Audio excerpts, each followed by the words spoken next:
Rain fell in a fine mist across downtown Boston, painting the city in soft streaks of gray and silver.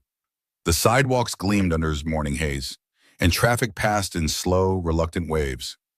Alexander Hart stood beneath the overhang of a corner cafe, one hand wrapped loosely around a lukewarm espresso, the other stuffed in the pocket of his tailored overcoat. He'd woken up in his usual penthouse silence, taken the same private elevator to the same car, and ordered the same almond croissant and black coffee from the same barista who never dared make eye contact. Everything was predictable.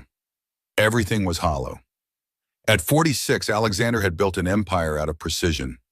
Luxury real estate for the elite, retirement towers that felt more like resorts than homes. He owned half of the downtown area and lived like a ghost within it. His company, Hart Developments, was known for its uncompromising standards and astronomical price tags. Board members called him brilliant. Competitors called him ruthless. The society pages called him Boston's most eligible bachelor. But no one really knew him. Not anymore. The penthouse on the 40th floor where he woke each morning was a monument to modern minimalism. All sleek surfaces and strategic lighting, floor-to-ceiling windows offering panoramic views that most would consider breathtaking. But Alexander couldn't remember the last time he'd actually looked. Really looked. The cleaning service came 3 times a week. The fridge was stocked by a meal delivery service. The closet was organized by his personal shopper. It was less a home than a place to sleep between meetings. As he stepped out into the misty morning, the drizzle clung to his coat like static. The espresso cup in his hand felt colder than it should have. The city moved around him, people rushing with purpose, heads down, shoulders hunched against the weather. None of them looked at him. He was just another suit in a sea of anonymity. He approached his black Mercedes SUV parked just down the curb, not noticing at first the small figure standing in front of it until the movement stopped him mid-step. His eyes narrowed. A child, a girl maybe 7 years old, was reaching up toward his windshield, her arms barely high enough to swipe at the glass with a grimy rag. She wore a thin, soaked wool coat that clung to her tiny frame like it had been handed down too many times. Her jeans were frayed at the ankles, and her shoes looked like they'd been scavenged from a thrift store clearance bin. But what made Alexander freeze wasn't just her. It was the lump strapped to her back. A baby. As he stepped closer, the details became clearer. The baby, no older than 1, was wrapped tightly in a faded scarf, its little head resting against the girl's shoulder, lips parted in sleep. The girl's hands moved methodically, wiping across the glass with care, but her knuckles were cracked and raw, red with cold. One of them had an open scrape. Alexander stopped short. He stared. His grip on the coffee cup tightened so much the lid popped off and splashed onto the sidewalk. For a moment, he wasn't in Boston anymore. He was 10 years old again, back in the alley behind his uncle's bar, wiping windshields with a tattered cloth for quarters, just enough to buy himself dinner from a vending machine. The cold from those nights lived somewhere in his bones, and right now it woke up. He could feel it again, the ache in his fingers when winter bit through threadbare gloves, the hollow in his stomach that never quite filled, the weight of his little sister Charlotte's hand in his as they walked home in darkness. The memories he'd spent decades burying under spreadsheets and property acquisitions suddenly surfaced, raw and immediate. He walked slowly toward the girl, slipping the coffee cup into a nearby trash can. When he reached the front of the car, he crouched down to her level, careful not to frighten her. His expensive coat brushed the wet sidewalk, but he didn't care. Her eyes flicked toward him, but didn't flinch. They were a deep brown, too big for her face and far too tired for her age. She avoided eye contact at first, focusing on the last streak of the windshield. "Who told you to do this?" Alexander asked softly, his voice deeper than usual. She paused mid-wipe, her hand dropped to her side. "No one, Ma," she said, her voice barely registered, carried more by the rain than her breath. "I just wanted to clean it so I could get milk." He blinked. "For my brother," she added, reaching instinctively behind to adjust the scarf that held the sleeping infant. "He hasn't eaten yet today." Alexander's chest tightened in a way he couldn't explain. He looked down at her hands again, so small, cracked, trembling from cold, and then at the baby, whose cheeks were flushed, breath shallow but even. The morning had been quiet, uneventful, soulless, and now it cracked open like ice beneath his feet. "What's your name?" he asked gently. "Lily and him, Noah." Alexander stood slowly, his eyes never leaving her. He looked down at the small paper bag in his hand. Inside, a warm croissant, untouched. He held it out to her. "Here, take this." Lily blinked, unsure whether to trust him, but hunger won. She took it carefully, as if it might be snatched away. She looked inside, her lip twitching in a way that might have been a smile if she hadn't immediately checked the baby again. He reached into his coat pocket, pulling out the unopened carton of oat milk he'd just bought. It felt heavier now. He extended it toward her. "Is this okay for him?" She nodded, eyes wide. "Thank you." Alexander felt the buzz of his phone in his pocket, probably his assistant, reminding him of his 9 a.m. board call. He didn't check it. "Where do you live?" he asked. Lily looked toward the end of the street where the buildings started to slump and lose their shine. "Over there, Franklin Heights, apartment 3C. Alexander recognized the name. It was one of the few remaining low-income units in a neighborhood rapidly turning upscale. He owned 2 buildings just blocks away.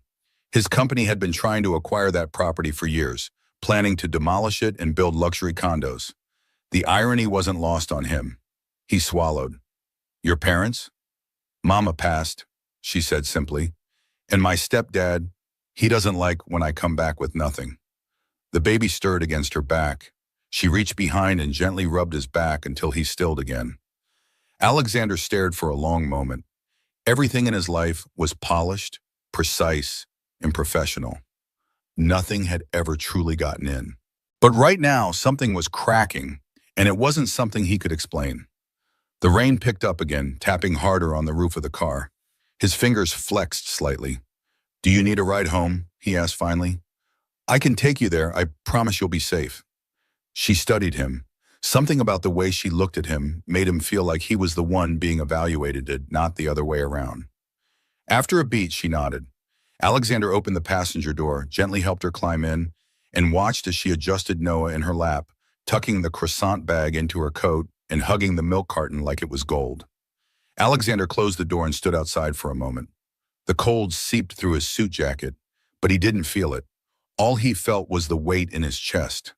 The milk was gone from his hand, but the ache it left behind had only grown heavier. Something had shifted, and he knew without a doubt he couldn't look away.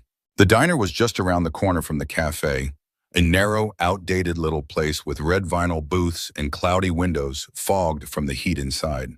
Alexander pushed the door open and held it for Lily, who stepped in hesitantly with Noah still cradled to her back, the rain dripping from her coat, forming a small puddle beneath her. A bell jingled above them. The woman behind the counter looked up from her receipts, her expression faltering at the sight. A sharply dressed man in a suit, followed by a drenched little girl carrying a baby like it was just part of her normal morning routine. Alexander motioned toward a booth near the back, the one furthest from the windows. "Let's sit here," he said quietly. Lily didn't answer. She simply followed, her steps cautious, as if waiting for someone to tell her she wasn't allowed. Alexander helped her into the booth, then sat across from her. Noah stirred, letting out a soft, sleepy moan, but didn't wake. Lily shrugged off the coat carefully, folding it across her lap, and checked the baby's face before unwrapping the croissant Alexander had given her earlier. When the waitress finally approached, she gave a polite smile that didn't quite mask her curiosity. "Coffee for you again, Mr. Hart?" she asked, glancing sideways at the kids. He nodded. "And can we get 2 hot chocolates, scrambled eggs, toast, and a side of fruit?"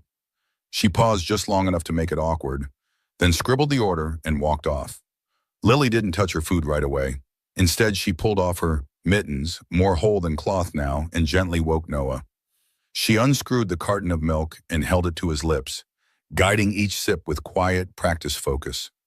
Alexander watched, stunned by the calm precision in her movements. She was a child, barely old enough to read, but she cared for that baby with the steady grace of someone who had long ago accepted that no one else would. Only once Noah had finished and settled back to sleep did she start nibbling at the edge of her croissant. She ate slowly, chewing each bite with intent, like it had to last. When the food came, she flinched at the hot plate but quickly composed herself.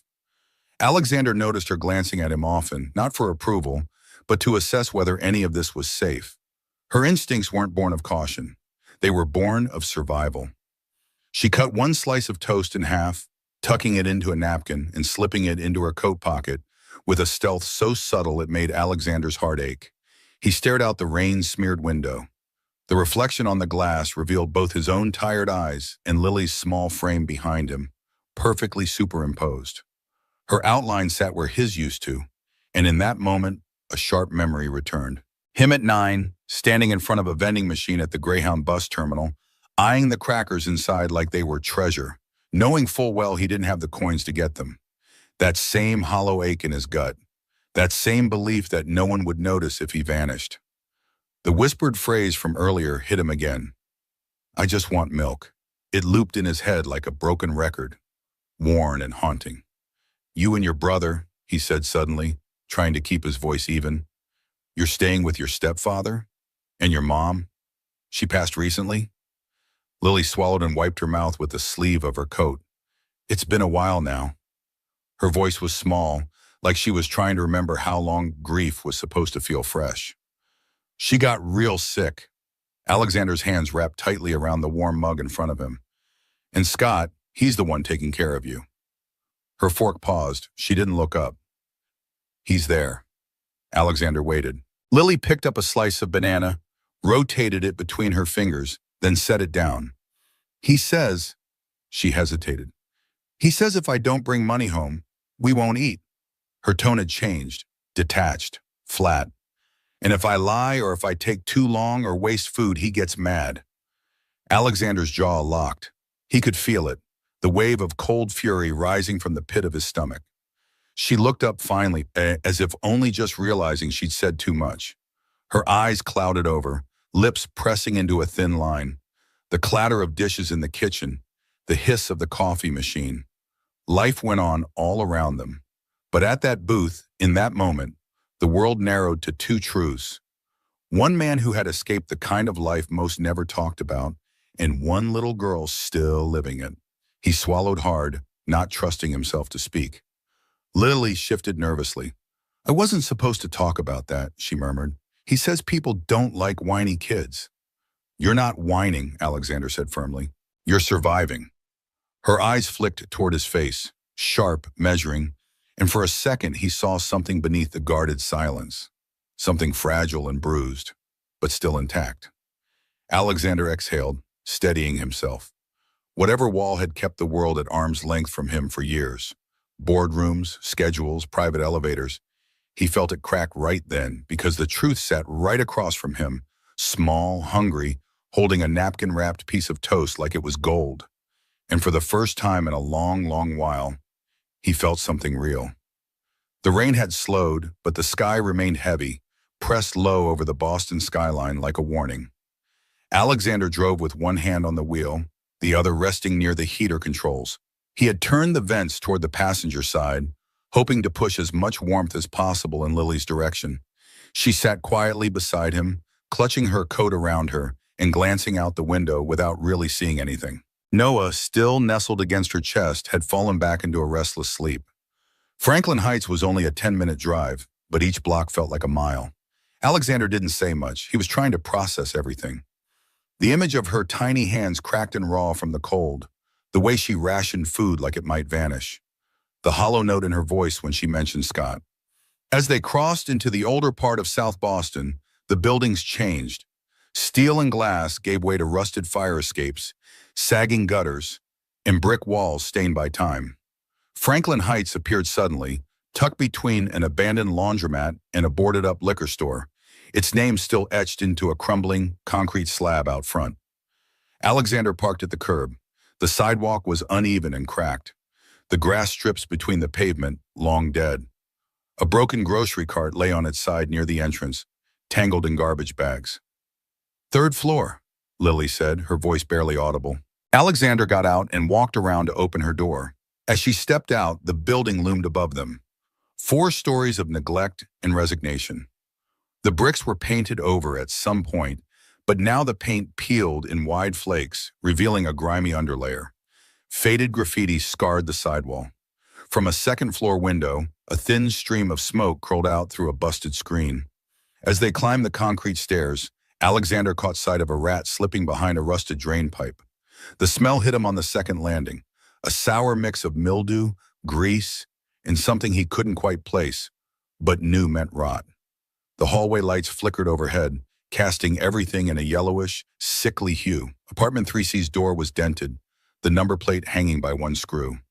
The doorknob was sticky to the touch, and Alexander wiped his palm on his coat without thinking. Lily didn't knock. She just opened the door. Inside, the air was dense, thick with the stench of cigarettes, beer, and sweat. A TV blasted from the corner, tuned to some late-morning game show. The couch, sagging in the middle, was occupied by a man sprawled across it in sweatpants and a filthy t-shirt. Scott looked to be in his mid-40s, but alcohol had aged him prematurely. His hair was greasy and disheveled, face blotchy with red patches, eyes bloodshot and glassy. When he noticed Alexander, his expression twisted. "Who the hell are you? Whoa!" he slurred, not moving from his spot. Alexander stayed calm. "I'm a friend. I saw Lily and Noah outside this morning and gave them a ride home." Scott sat up a bit. "Friend, huh? You don't look like anyone we know." His eyes narrowed. "You a cop?" "No," Alexander said evenly. "I was concerned. It was cold.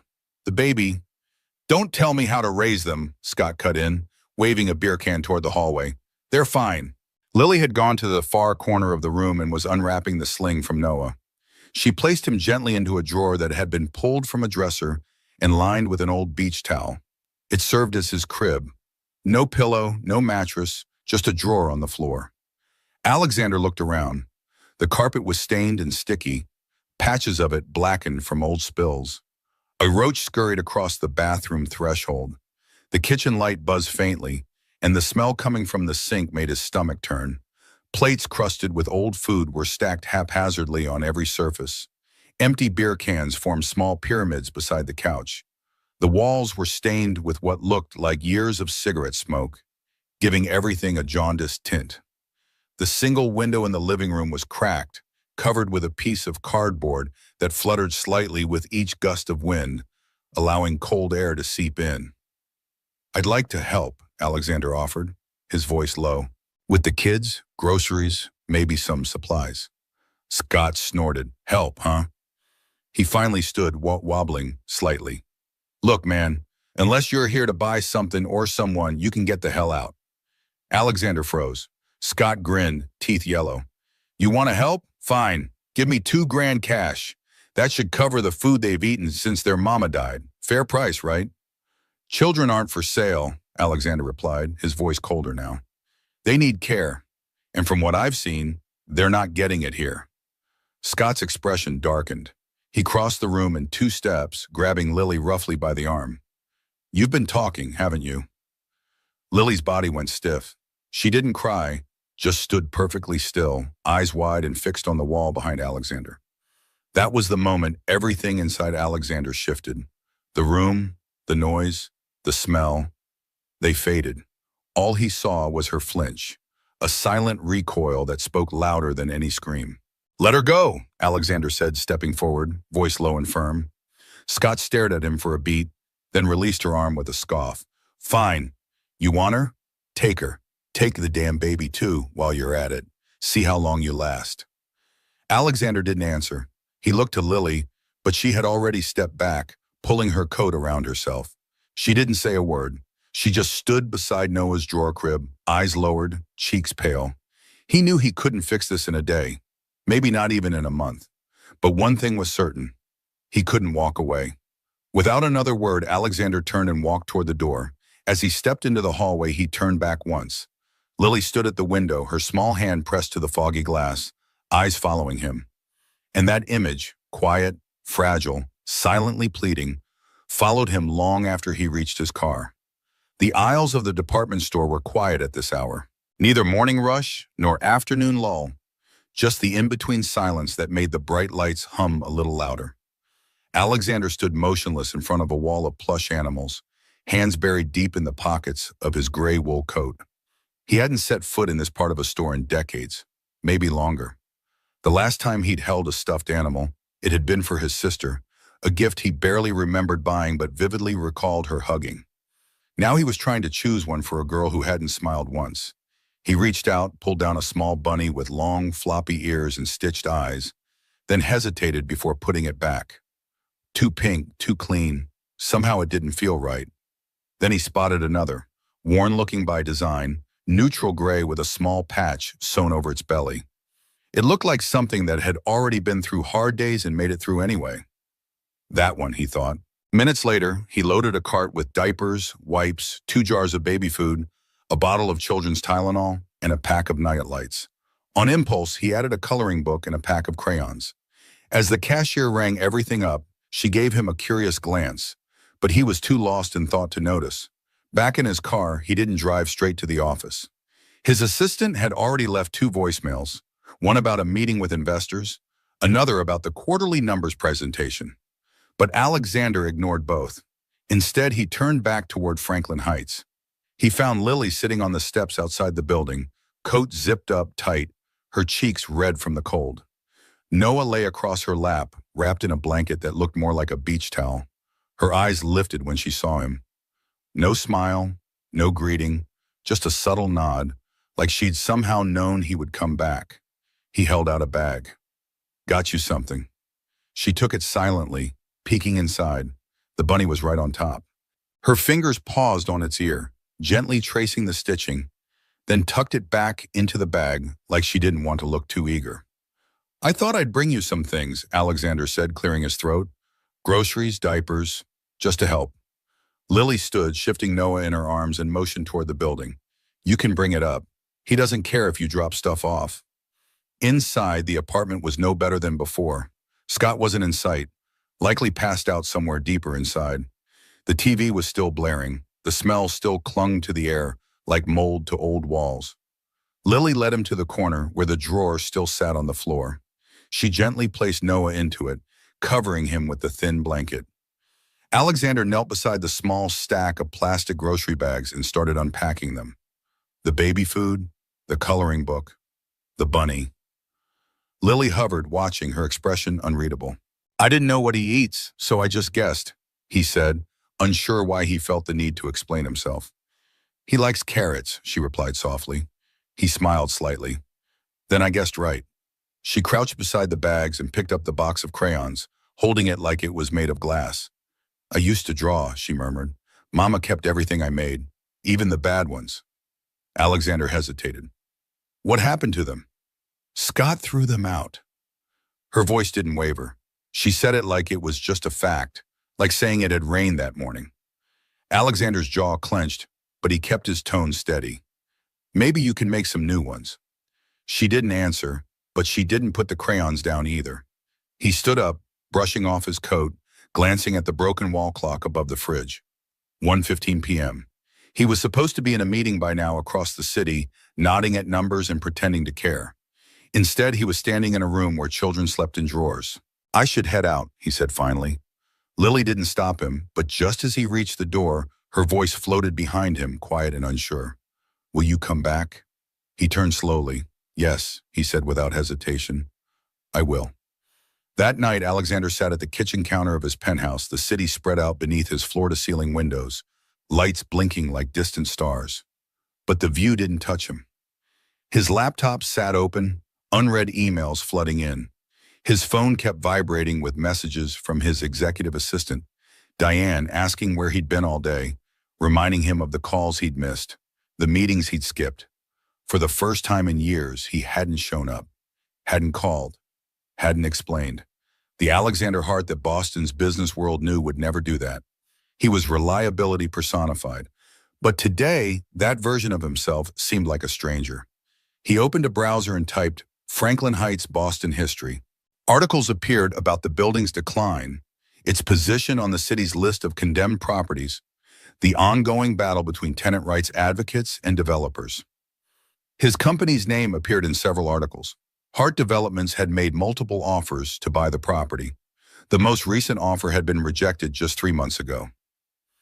Alexander closed the laptop and walked to the floor-to-ceiling windows. The city sparkled below, but his eyes were focused on the darker section where Franklin Heights stood. From this height, he couldn't see it, but he knew it was there. A pocket of forgotten people living in the shadow of luxury. He turned away from the window and pulled out his phone. He scrolled through his contacts until he found Victoria Chen. They'd been close in law school before life and careers had pulled them in different directions. She had chosen family law while he had pursued corporate. They still met for dinner occasionally, usually when one of them needed a favor. Tonight, he needed a big one. Instead of calling, he opened a blank email. It was late, and this wasn't something to discuss over the phone anyway. Victoria, I need to talk to you about something important. It's about two kids who need help. One of them doesn't even have a bed. The other thinks milk is something you have to earn. He stared at the blinking cursor, then added, "They're not mine, but I don't think I can walk away." He hit send before he could second-guess himself. Minutes later, his phone buzzed with a voice message from Victoria.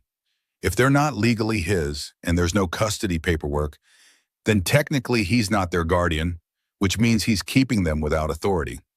But Alexander, if you're serious, you need more than sympathy. You need proof. You ready for that? Alexander closed his eyes. The image of Lily flinching at Scott's touch burned into his memory. The drawer serving as Noah's crib. The milk carton clutched like treasure. Yes, he was ready. Alexander found Lily sitting on the steps of Franklin Heights, bundled in her thin coat despite the morning chill. Noah was strapped to her back, his small face peeking over her shoulder. She didn't look surprised to see him, as if she'd been waiting, expecting his return. When he pulled up in his Mercedes, her eyes lifted to meet his, but there was no excitement, no rush, just a quiet acknowledgement, like she'd somehow known he would come. "Morning," Alexander said, opening the passenger door. "I brought breakfast." He held up a paper bag from the corner bakery, warm croissants, fruit, and a small carton of milk. Lily approached cautiously, Noah shifting against her back. "Where's Scott?" Alexander asked, helping her into the seat. "Sleeping," she replied, her voice barely audible. "He doesn't wake up until afternoon." There was something in the way she said it, relief perhaps, that the morning hours belonged to her alone.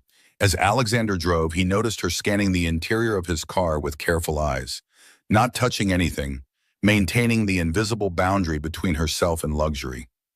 "I spoke with a friend last night," he said, keeping his voice casual.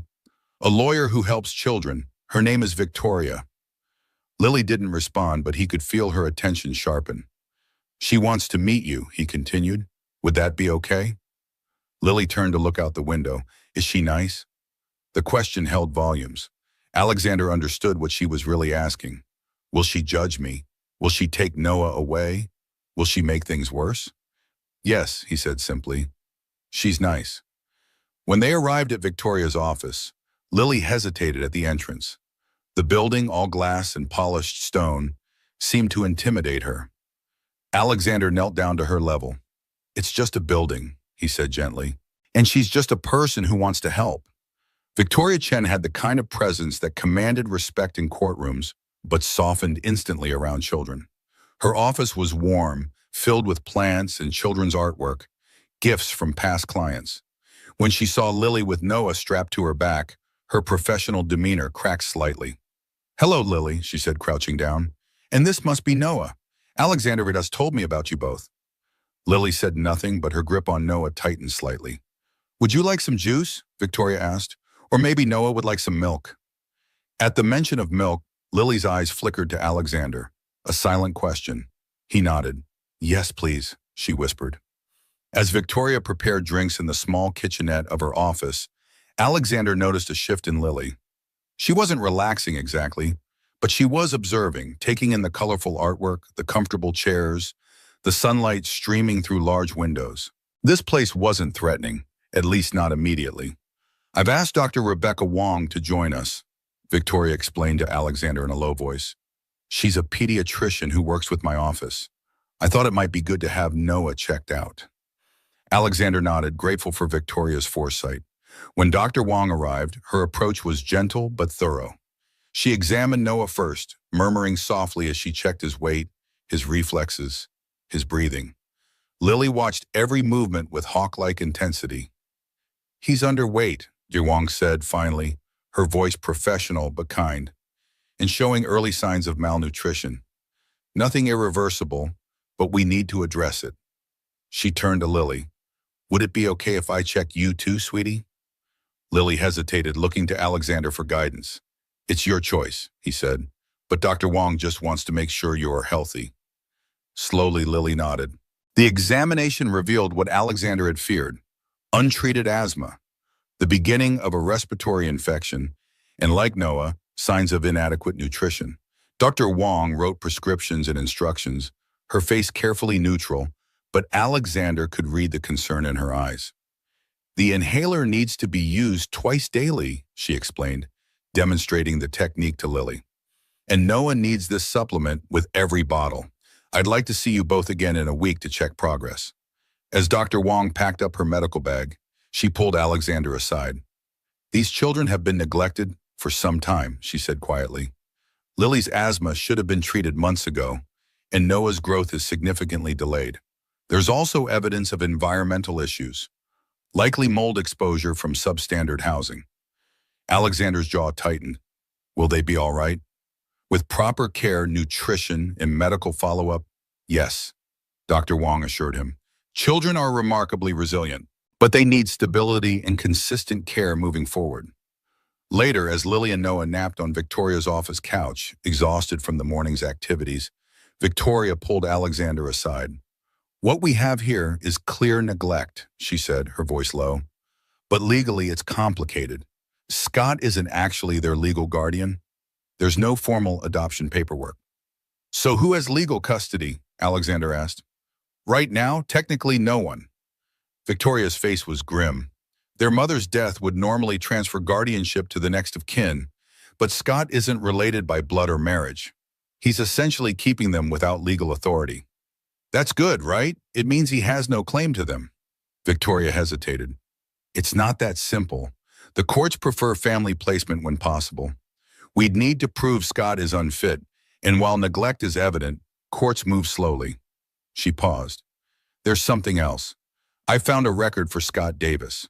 He has a history: drugs, petty theft, one count of domestic violence from 5 years ago. Alexander's jaw tightened. That should be enough. It helps, but we still need more concrete evidence of the current situation. Victoria lowered her voice further. And there's another issue.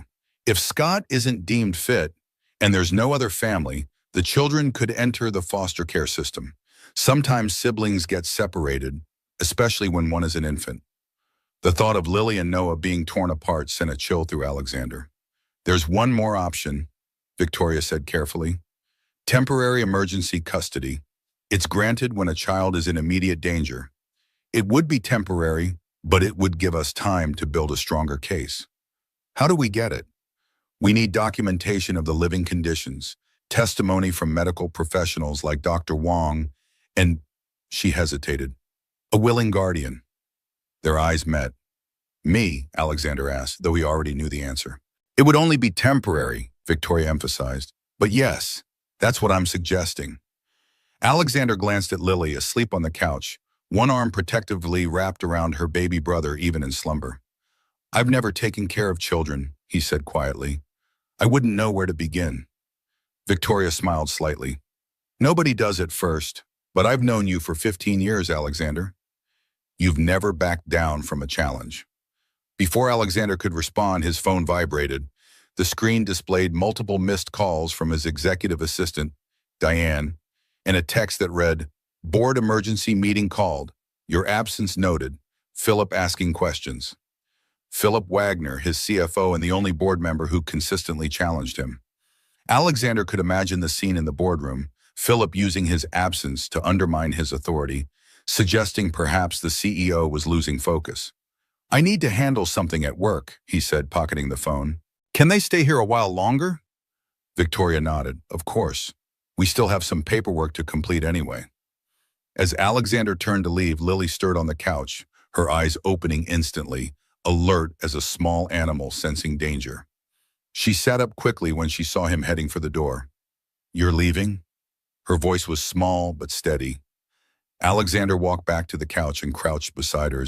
Just for a little while. I need to go to work, but I'll come back soon.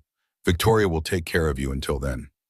Lily studied his face, searching for the lies she'd learned to expect from adults. Finding none, she nodded once, solemn as a judge.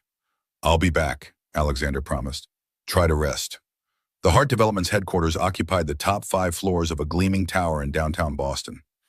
Alexander's office, taking up half the top floor, offered panoramic views of the city he was steadily reshaping with his architectural vision. Today, as he stepped off the private elevator, the familiar space felt foreign somehow. Diane intercepted him before he reached his office door. "Where have you been?" she hissed, falling into step beside him. "The board meeting started an hour ago. Philip's been suggesting we postpone the riverfront project review until you're back to full capacity." His words. Alexander adjusted his tie. "I had a personal matter to attend to." Diane blinked, momentarily thrown by the unfamiliar concept of Alexander Hart having personal matters. In 7 years as his assistant, she'd never known him to prioritize anything above work. "They're waiting in the main conference room," she said, recovering quickly. "The quarterly projections are on your tablet." When Alexander entered the boardroom, the conversation ceased abruptly. 8 pairs of eyes turned to him, most surprised, some concerned, one, Phillips, calculating. "Gentlemen, ladies," Alexander said smoothly, taking his place at the head of the table. "My apologies for the delay." Philip leaned forward, his perfectly trimmed beard framing a smile that didn't reach his eyes. "We were beginning to worry. It's unlike you to miss meetings, especially regarding the riverfront development." "A personal emergency required my attention," Alexander replied, opening the financial projections on his tablet. "But I'm here now. Shall we continue?" The meeting proceeded, but Alexander found his mind drifting repeatedly to Lily and Noah. While discussing luxury amenities for the new development, he kept seeing the drawer that served as Noah's crib. While reviewing cost analyses, he remembered Lily's raw, cracked hands. The contrast was jarring, obscene even. "Alexander?" Philip's voice cut through his thoughts. "Your opinion on the community opposition?" Alexander refocused. The riverfront project had faced backlash from neighborhood groups concerned about displacement. His usual strategy was to push forward, letting the legal team handle opposition. "Perhaps we should consider their concerns more thoroughly," he heard himself say. The room fell silent. Philip's eyebrows rose. "That's an unexpected position from you. The delay would cost millions." "Sometimes costs can't be measured purely in dollars," Alexander replied, surprising even himself. After the meeting, Philip cornered him in the hallway. "What's going on with you?" he asked bluntly. "First you disappear without explanation, then you suggest accommodating community activists? This isn't the Alexander Hart approach that built this company." Alexander straightened his shoulders. "Maybe it's time for some evolution in the approach." Philip studied him for a moment. "Is everything all right, Alexander? You seem distracted." "Everything's fine," Alexander replied. "I'm just seeing some things from a different perspective today." He left Philip standing in the hallway, puzzled and concerned, and returned to his office. Diane had compiled the day's urgent matters into a neat folder, but Alexander pushed it aside and instead pulled up information on emergency custody procedures in Massachusetts. His concentration was broken by a call from Victoria. "We have a problem," she said without preamble. "Scott showed up at my office demanding to know where the kids are." Alexander's blood ran cold. "How did he find out where they were?" "Neighbors saw them getting into your car. Small communities talk." Victoria's voice was tight. "He was drunk, belligerent. Security had to escort him out, but not before he made quite a scene." "Are Lily and Noah okay?" "Shaken but physically fine. Lily hid with Noah in my private office bathroom until he was gone." Victoria paused. "This actually helps our case for emergency custody, but it means we need to move quickly. Scott's aware now, and he might take drastic action." "What do we need to do?" "I've already filed the initial petition. We have a preliminary hearing tomorrow morning. In the meantime, the children need a safe place to stay tonight." Alexander didn't hesitate. "They'll come home with me." There was a pause on the line. "Are you sure about this, Alexander? Taking in 2 traumatized children isn't like signing a real estate deal. You can't just delegate the difficult parts." "I know that," he said firmly. "I'll manage." After hanging up, Alexander stared out at the Boston skyline. The enormity of what he was undertaking suddenly hit him. His penthouse wasn't child-proofed. He had no supplies, no experience, no idea how to comfort a frightened child or feed a baby. But the alternative, sending Lily and Noah back to Scott or into the system where they might be separated, was unthinkable. He buzzed Diane. Cancel my appointments for the rest of the day and tomorrow as well. Her surprise was audible. All of them? Even the Westbrook investors? All of them. It's a family emergency. The word family felt strange on his tongue, foreign yet somehow right. When Alexander returned to Victoria's office, he found Lily sitting in a corner, Noah cradled in her arms, the gray bunny clutched tightly in one hand. She looked up when he entered, her expression guarded but with a flicker of something that might have been relief. Scott came, she said simply. Alexander nodded, crouching down to her level. I heard. I'm sorry that happened. He was really mad. I know, but you're safe now. Alexander hesitated. Lily, Victoria and I think it might be best if you and Noah stay with me for a little while. Would that be okay? She studied him, her young face serious beyond her years. At your house? Yes, at my home. What about our things? The question broke his heart a little. What things could she possibly have that were worth returning for? But he understood the importance of maintaining some connection to her life, some thread of continuity. We can get them tomorrow, he promised. Or I can buy you new things. Lily shook her head firmly. I need my mom's picture. It's under my mattress and Noah's blanket, the one she made. Alexander nodded, understanding. We'll get them, I promise. The elevator ride to the 40th floor was silent. Lily stood close to Alexander, but not touching him, Noah sleeping against her chest. When the doors opened directly into his penthouse, her eyes widened slightly at the expanse of glass and chrome, the minimalist furniture, the panoramic views. This is where you live? She asked quietly. Yes, Alexander said, suddenly seeing his home through her eyes. Beautiful but sterile, impressive but unwelcoming.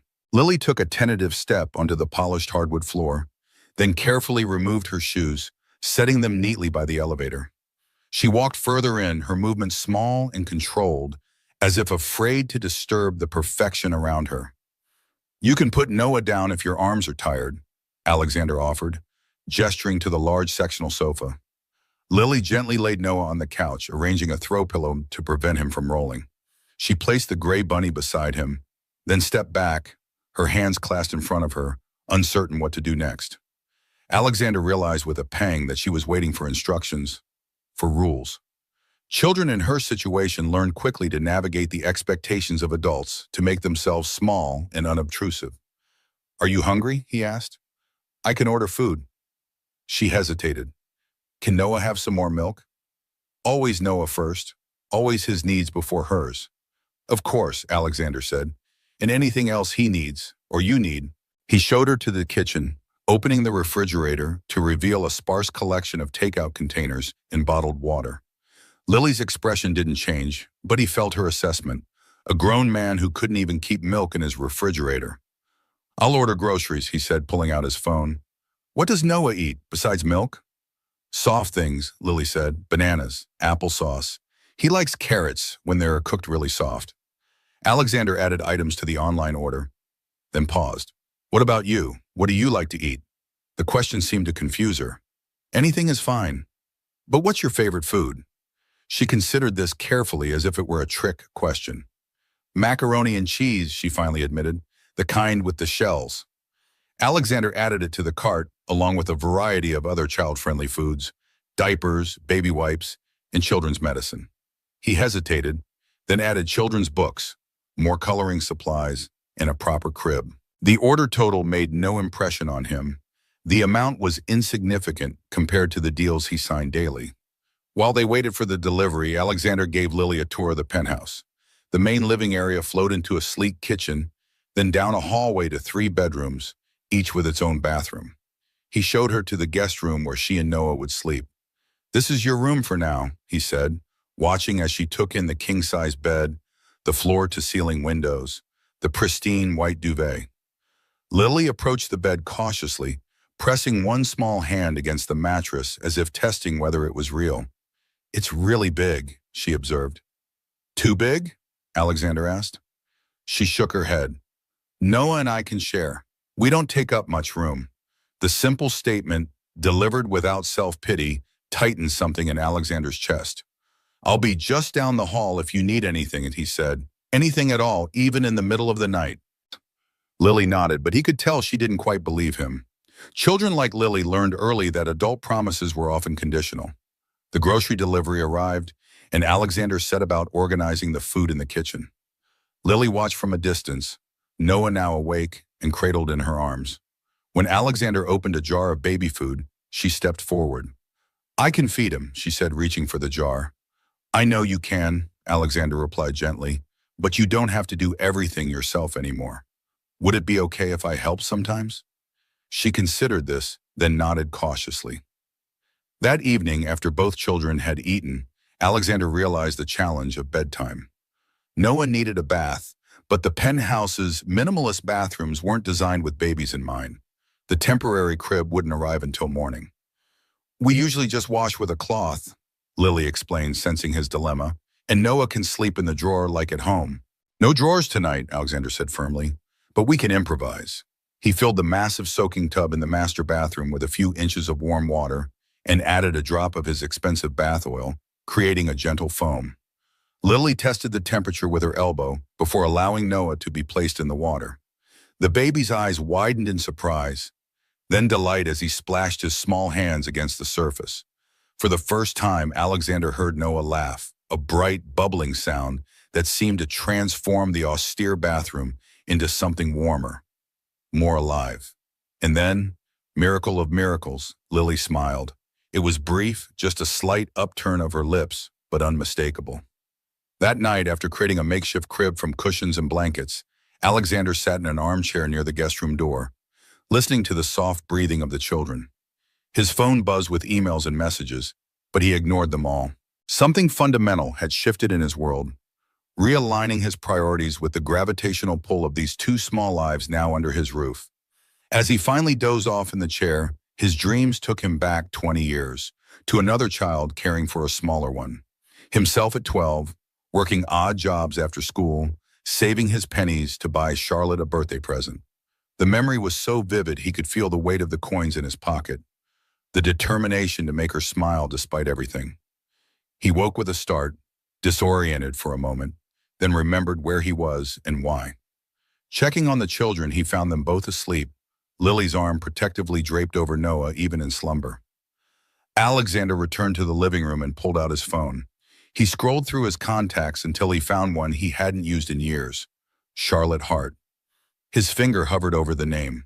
They hadn't spoken in nearly 5 years, not since their last argument about their uncle's care. Charlotte had wanted to place him in an expensive facility.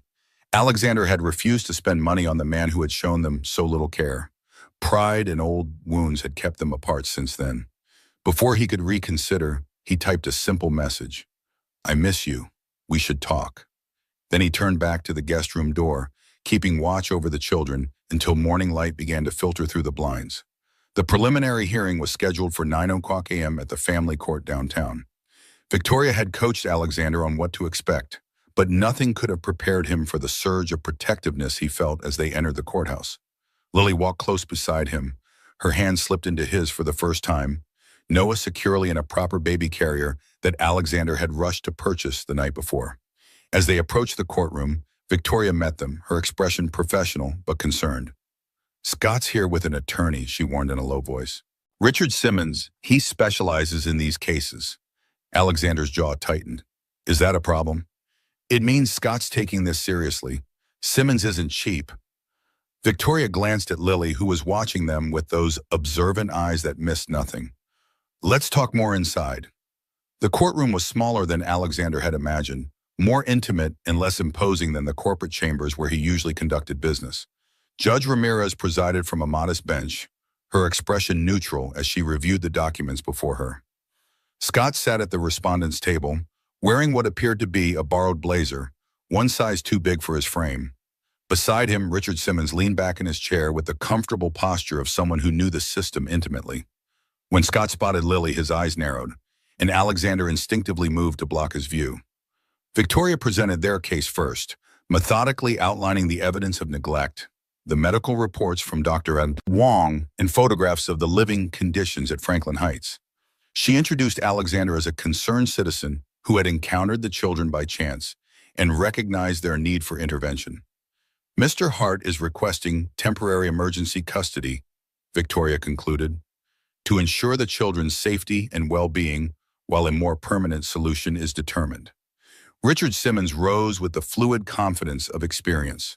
Your Honor, this is nothing more than a wealthy man using his resources to interfere with a family going through difficult times. Mr. Davis has been the children's caretaker since their mother's passing. While he acknowledges the living conditions are not ideal, he's doing his best with limited means. Alexander's hands clenched beneath the table. The characterization of Scott as a struggling caretaker was so far from the reality he'd witnessed that it took all his self-control not to interrupt. Furthermore, Simmons continued, we question Mr. Hart's motives and suitability.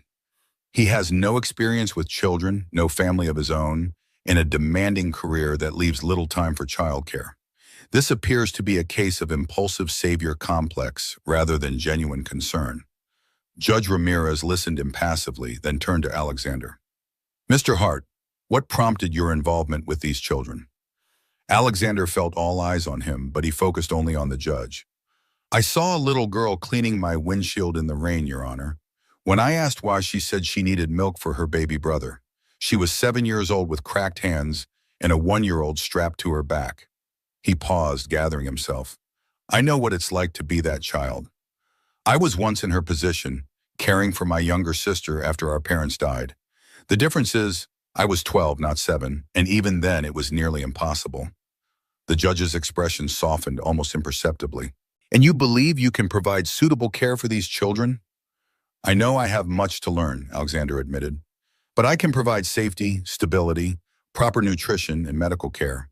I have the resources to ensure their needs are met, and I'm committed to their welfare. Judge Ramirez nodded, then turned to Scott. Mr. Davis, would you like to address the court? Scott stood, pulling at the collar of his ill-fitting blazer. Your Honor, I've been taking care of those kids since Janet died. It ain't easy being a single parent. Sure, I make mistakes, but who doesn't? This guy, he gestured toward Alexander, comes in with his fancy suit and big money, thinking he can just take over because he can buy them nicer stuff. That ain't right. Mr. Davis, the judge interjected, the medical reports indicate significant neglect. Can you explain the children's health conditions? Scott shifted uncomfortably. Kids get sick. I ain't no doctor. And medicine costs money. And the living conditions? The drawer used as a crib? We make do with what we got, Scott replied defensively. Not everyone lives in a penthouse. Judge Ramirez reviewed the documents once more, then looked up. Given the evidence presented and the urgent nature of the situation, I'm granting temporary emergency custody to Mr. Hart for a period of 30 days. She held up a hand as Scott began to protest. During this time, Child Protective Services will conduct home visits to assess both Mr. Hart's residence and Mr. Davis's apartment. Mr. Davis, you will be permitted supervised visitation at the CPS office, provided you attend the substance abuse evaluation I'm ordering today. Scott's face darkened with anger. This is bull. Mr. Davis, the judge cut him off sharply, I suggest you consider your position carefully. This is temporary custody, not termination of rights. Your behavior and cooperation during this period will significantly impact future decisions. As they left the courtroom, Scott shouldered past Alexander, his voice low and threatening. This ain't over, rich man, not by a long shot. Victoria placed a protective hand on Lily's shoulder. Let's get you all home. We have paperwork to complete. Outside the courthouse, rain had begun to fall again, a gentle spring shower that washed the city clean. Alexander lifted Noah's carrier to shield him from the drops, while Lily walked close beside him, her hand still in his. As they reached the car, Lily looked up at him, her expression solemn. Does this mean we stay with you now? Alexander crouched down to her level, meeting her eyes directly. For now, yes. Is that okay with you? She nodded slowly. But Scott said he'll get us back. I won't let that happen, Alexander said firmly. Not unless it's truly what's best for you and Noah. Lily studied his face with that searching gaze that seemed to evaluate the truth behind his words. Promise? I promise, Alexander replied, and for the first time he saw something like trust flicker in her eyes. That night, in the quiet of the penthouse, with both children finally asleep in proper beds, Alexander's phone buzzed with a text message.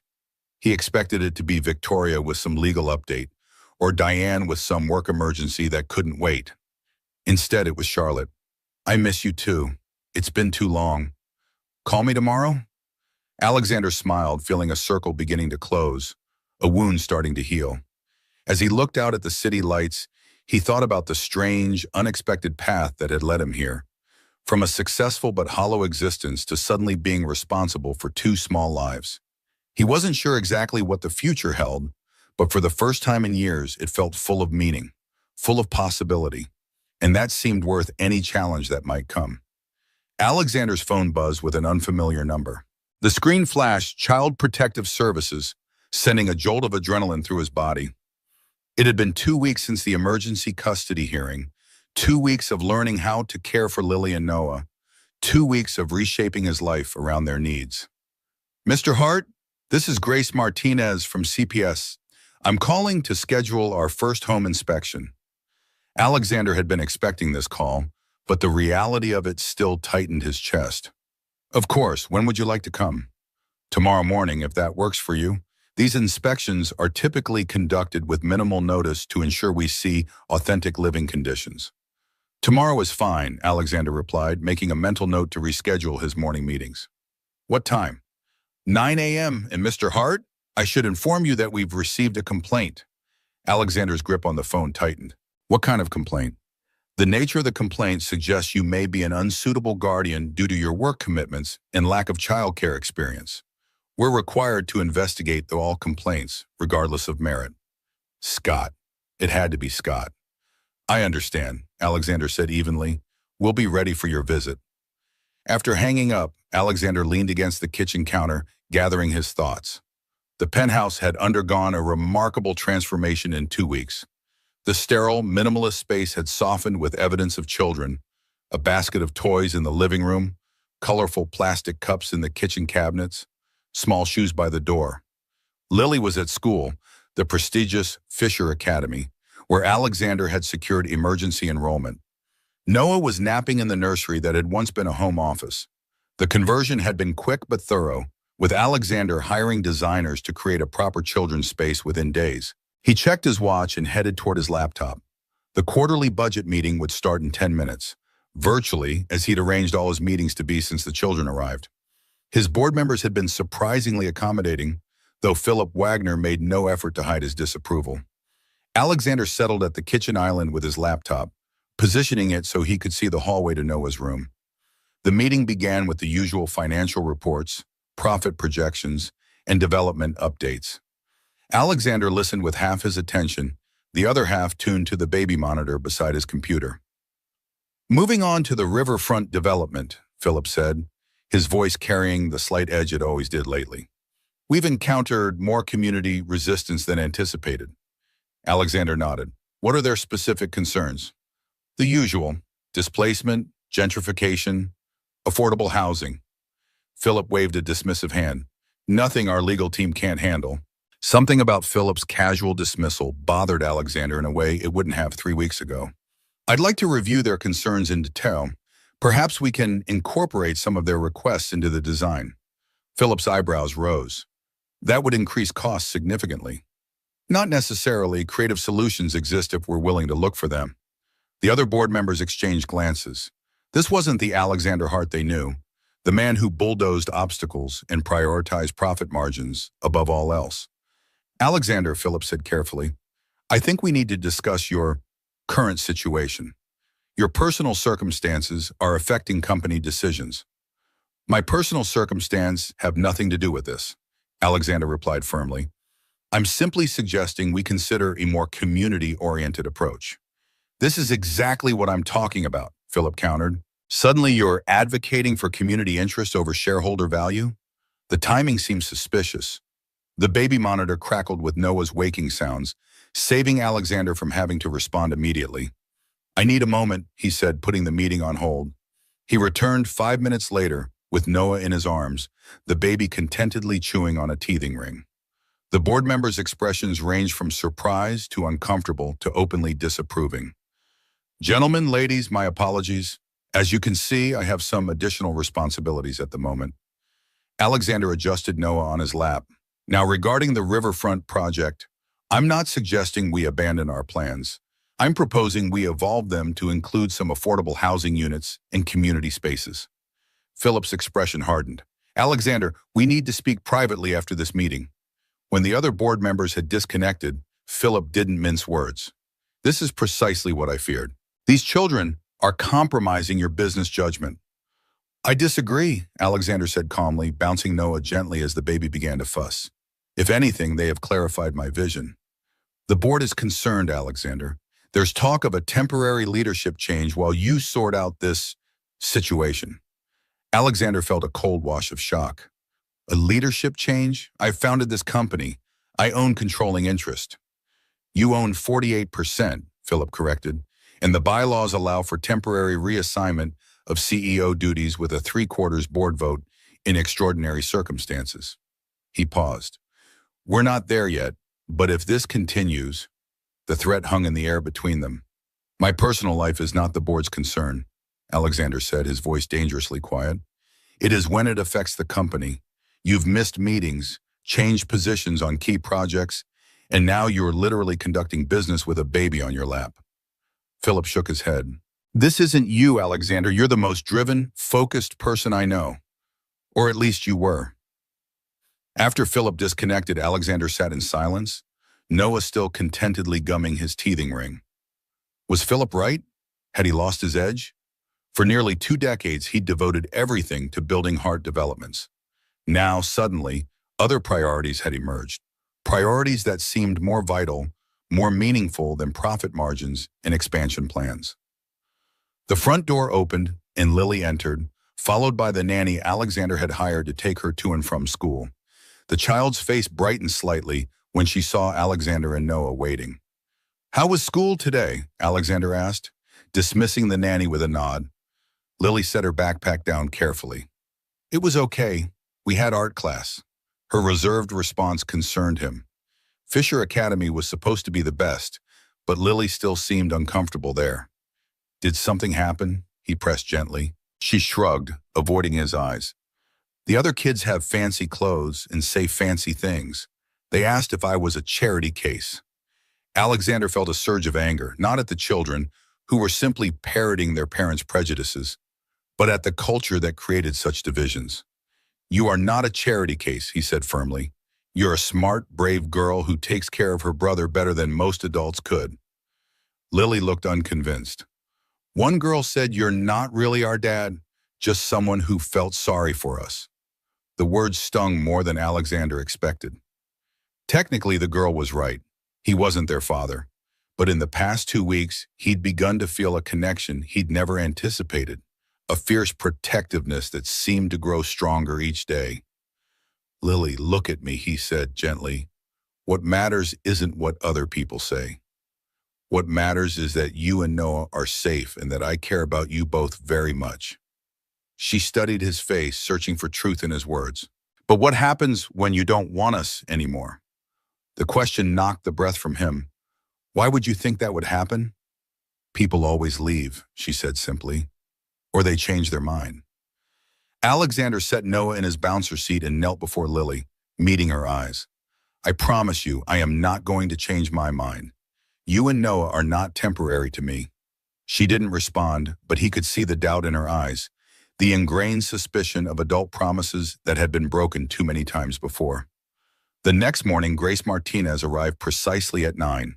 She was younger than Alexander had expected, perhaps in her early 30s, with a no-nonsense demeanor and keen observational skills. She moved through the penthouse systematically, checking safety features, food supplies, sleeping arrangements, and childcare provisions. You've made significant adaptations to your home, she commented, noting the baby gates, cabinet locks, and other child-proofing measures. I want them to be safe, Alexander replied. Grace made notes on her tablet. And your work arrangements. I understand you're the CEO of a major development company. How are you managing childcare during business hours?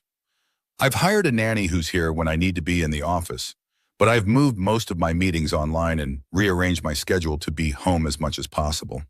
She nodded, not revealing whether she found this adequate. And the children's adjustment? How would you characterize their emotional state? Alexander considered this carefully. Noah is adapting well. He's gaining weight, sleeping better. Lily is more cautious. She's protective of Noah and still uncertain about her place here. That's common with older children who've experienced instability, Grace said. They need time to trust that their situation is secure. As she completed her inspection, her professional demeanor softened slightly. Mr. Hart, overall I'm seeing appropriate accommodations and care. However, I'd be remiss not to mention the complaint we received. From Scott Davis, I assume. I can't disclose the source, she replied diplomatically. But the complaint suggests you lack the necessary experience and emotional availability to care for traumatized children. It also questions your motives. Alexander's jaw tightened.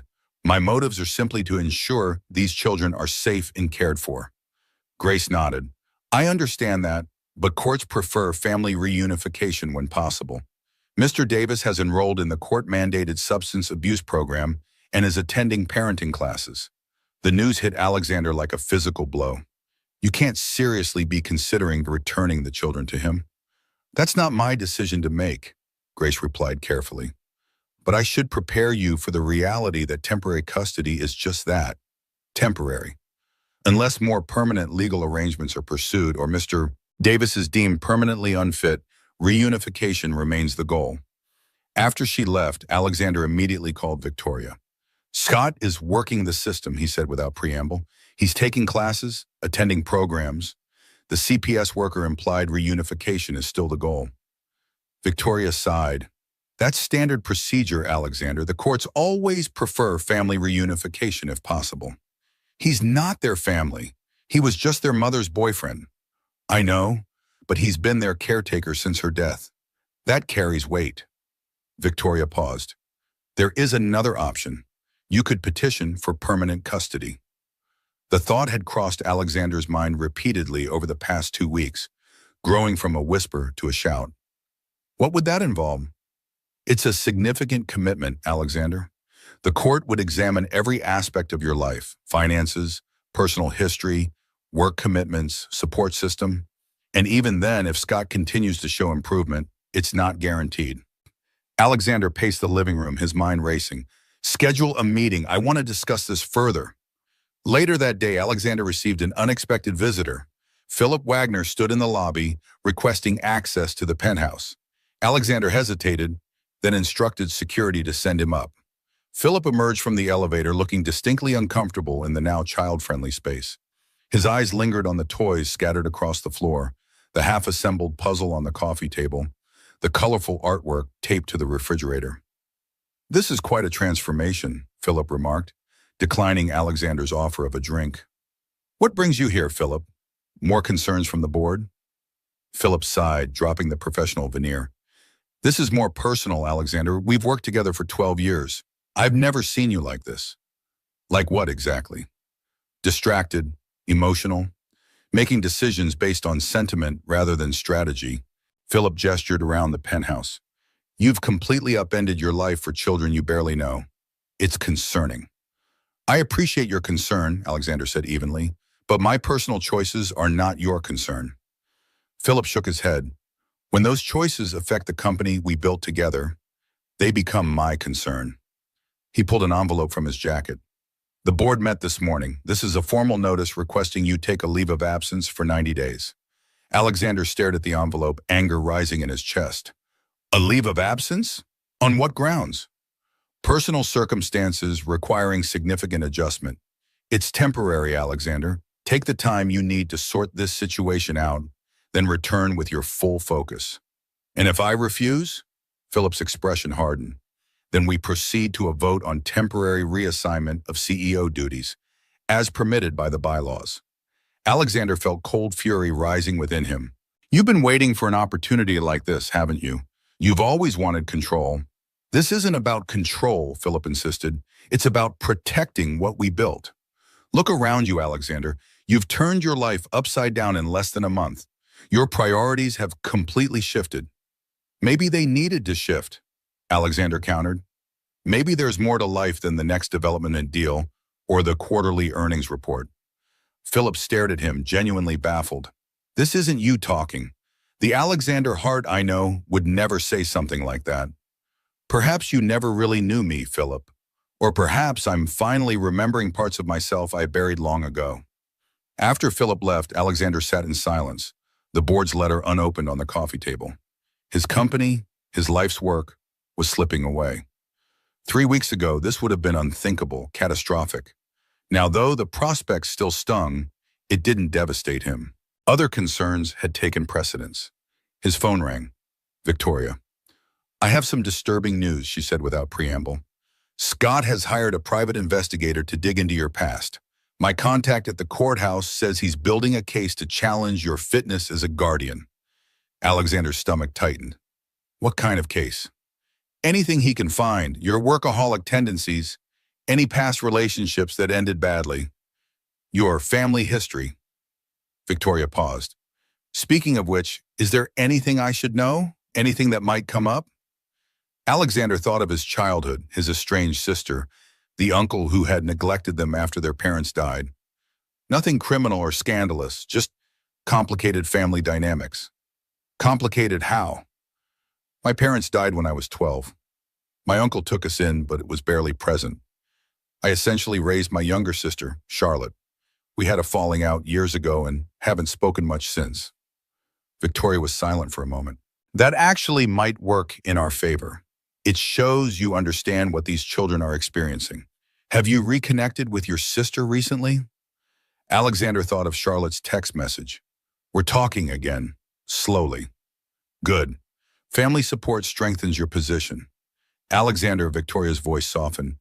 Are you sure about pursuing permanent custody? It's a long, difficult process and there are no guarantees. I'm sure, he said without hesitation. Whatever it takes. That evening, as Alexander helped Lily with her homework, his phone buzzed with a news alert. The headline made his blood run cold. Hart Development CEO takes leave amid custody battle for orphaned children. Someone had leaked the story to the press. Lily, observant as always, noticed his expression. What's wrong? Nothing important, he said, forcing a smile. Just work. But later, after both children were asleep, Alexander read the article in full. It painted him either as a savior or an opportunist, depending on the paragraph, and included quotes from sources close to the situation, questioning his motives and ability to care for traumatized children. The article mentioned Scott by name, quoting him directly. He thinks because he's rich, he can just take whatever he wants. Those kids have a home with me. They don't need his charity. Alexander's phone began ringing incessantly. Reporters seeking comment, business associates wanting explanations, the PR team at Hart Developments requesting an emergency meeting. He silenced it, watching the notifications pile up. A soft sound from the hallway caught his attention. Lily stood in the doorway, clutching her gray bunny, her expression solemn. You should be asleep, Alexander said gently. I heard your phone, she replied. It kept making noise. He patted the sofa beside him, and she came to sit, pulling her knees to her chest. Is it about us? She asked. Alexander hesitated, then nodded.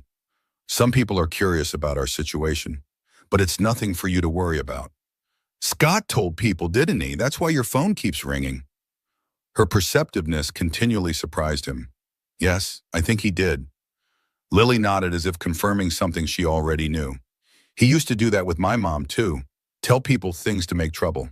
Alexander felt a surge of protectiveness. Lily, no matter what anyone says or writes, nothing will change how I feel about you and Noah. You're safe here. She studied him with those serious eyes that seemed to evaluate the truth of every statement. But what about your work? The lady who comes to check on us asked if you have time for us with your important job. So she'd been listening during the CPS visit too. My job is just what I do, not who I am, Alexander said. And right now, the most important thing in my life is making sure you and Noah are safe and happy. She didn't respond immediately, just continued to study his face. Then in a small voice, if you have to choose between us and your company, which would you pick? The question struck Alexander with unexpected force. 2 months ago, the answer would have been obvious, unquestionable. His company was his identity, his life's work, the culmination of years of struggle and sacrifice. Now, looking at this small, solemn child who had already endured more loss and uncertainty than most adults, the answer formed with surprising clarity. "I would choose you," he said simply, "both of you, every time." Something shifted in Lily's expression, not quite a smile, but a softening, a tiny release of the constant vigilance she maintained. "Can I show you something?" she asked. Alexander nodded, and she slipped off the couch, returning a moment later with her school backpack. From inside, she carefully extracted a folded piece of paper. "I made this in art class," she said, handing it to him. Alexander unfolded the paper to find a crayon drawing of three figures standing before what appeared to be his building. A tall figure in blue, labeled Alexander in careful print, a smaller figure with pigtails labeled Lily, and a tiny figure in a bundle labeled Noah. Above them all, in the careful printing of a 7-year-old, were the words, "My family." Alexander felt his throat tighten. "This is beautiful, Lily." "The teacher said to draw our family," she explained. "I wasn't sure if it was okay to draw you." "Of course it's okay," Alexander said softly. "I'm honored." Lily's eyes searched his face again, that perpetual assessment of adult sincerity. "Ms. Garcia asked if you were our new dad." Alexander's heart skipped. "What did you tell her?" "I said I didn't know yet." She twisted the ear of her bunny. "Scott said he was our new dad after Mom died, but he wasn't. Not really." Alexander chose his words carefully. "Being a dad is about more than just saying you are. It's about showing up, keeping promises, and putting your children first, always." Lily nodded thoughtfully. "That's what I thought." The next morning dawned with more media coverage. Alexander's face appeared on local news, alongside speculation about his motives and details of his company's apparent leadership crisis. Outside the building, reporters had gathered, hoping for a glimpse of the billionaire developer and the children he'd taken in. Alexander called the school to inform them Lily would be learning from home until the media attention subsided. Then he contacted Victoria. "This is getting out of hand," he said. "The press is camped outside my building. Someone at CPS or the court must have leaked the information." "It was probably Scott," Victoria replied. "He seems determined to make this as difficult as possible. But Alexander, there's something else. My investigator found something concerning in Scott's background." Alexander tensed. "What is it?" "He has another family, a woman and 2 children, in New Hampshire. He's been living a double life, essentially. He stays with them when he's not in Boston." "Does CPS know this?" "They do now. I've forwarded all the information to Grace Martinez. This significantly weakens Scott's claim, but it also raises questions about his motives for fighting so hard for custody." The answer came that afternoon in the form of another call from Grace Martinez. "Mr. Hart, we've uncovered some disturbing information regarding Mr. Davis. It appears he's been receiving government benefits for the children, Social Security as survivor benefits from their mothers, plus additional support payments. The total amounts to nearly $3,000 monthly." Alexander's grip on the phone tightened. "He's been using them for money." "It appears so. Additionally, we've confirmed he has another family in New Hampshire who were unaware of Lily and Noah's existence." Grace's professional tone softened slightly. "In light of these discoveries, CPS will be recommending against family reunification with Mr. Davis. The children's caseworker will be exploring other permanent placement options." After the call ended, Alexander sat in stunned silence. This was what he'd wanted. Confirmation that Scott was unfit, that the children wouldn't be returned to him. But Grace's careful phrasing, exploring other permanent placement options, made it clear that his own position as guardian remained temporary, conditional. He needed to make it permanent, whatever the cost. That evening, after the children were asleep, Alexander made 2 decisions that would irreversibly alter the course of his life. First, he drafted an email to the Hart Developments Board, accepting the leave of absence they'd proposed, with one condition: he would retain final approval on the riverfront project, ensuring it included affordable housing and community spaces. His second decision was more personal. He called Charlotte. "I need to ask you something important," he said when she answered. "Something I have no right to ask after how long we've been apart." "Ask," Charlotte replied simply. "I'm seeking permanent custody of 2 children who need a home. The courts look more favorably on guardians with family support systems. Would you..." Would you be willing to reconnect, to be part of this? There was a long pause. You're asking me to be an aunt to children I've never met? I know it's a lot, Alexander admitted, but these kids, Charlotte, they remind me of us. The older one, Lily, she's been taking care of her baby brother just like I took care of you. Another pause, then, send a car tomorrow. I want to meet them. As Alexander hung up, he felt a strange mixture of hope and fear. Everything was changing, his relationship with his sister, his role at the company he'd built, his very identity. He was no longer just Alexander Hart, ruthless real estate developer. He was becoming something else entirely.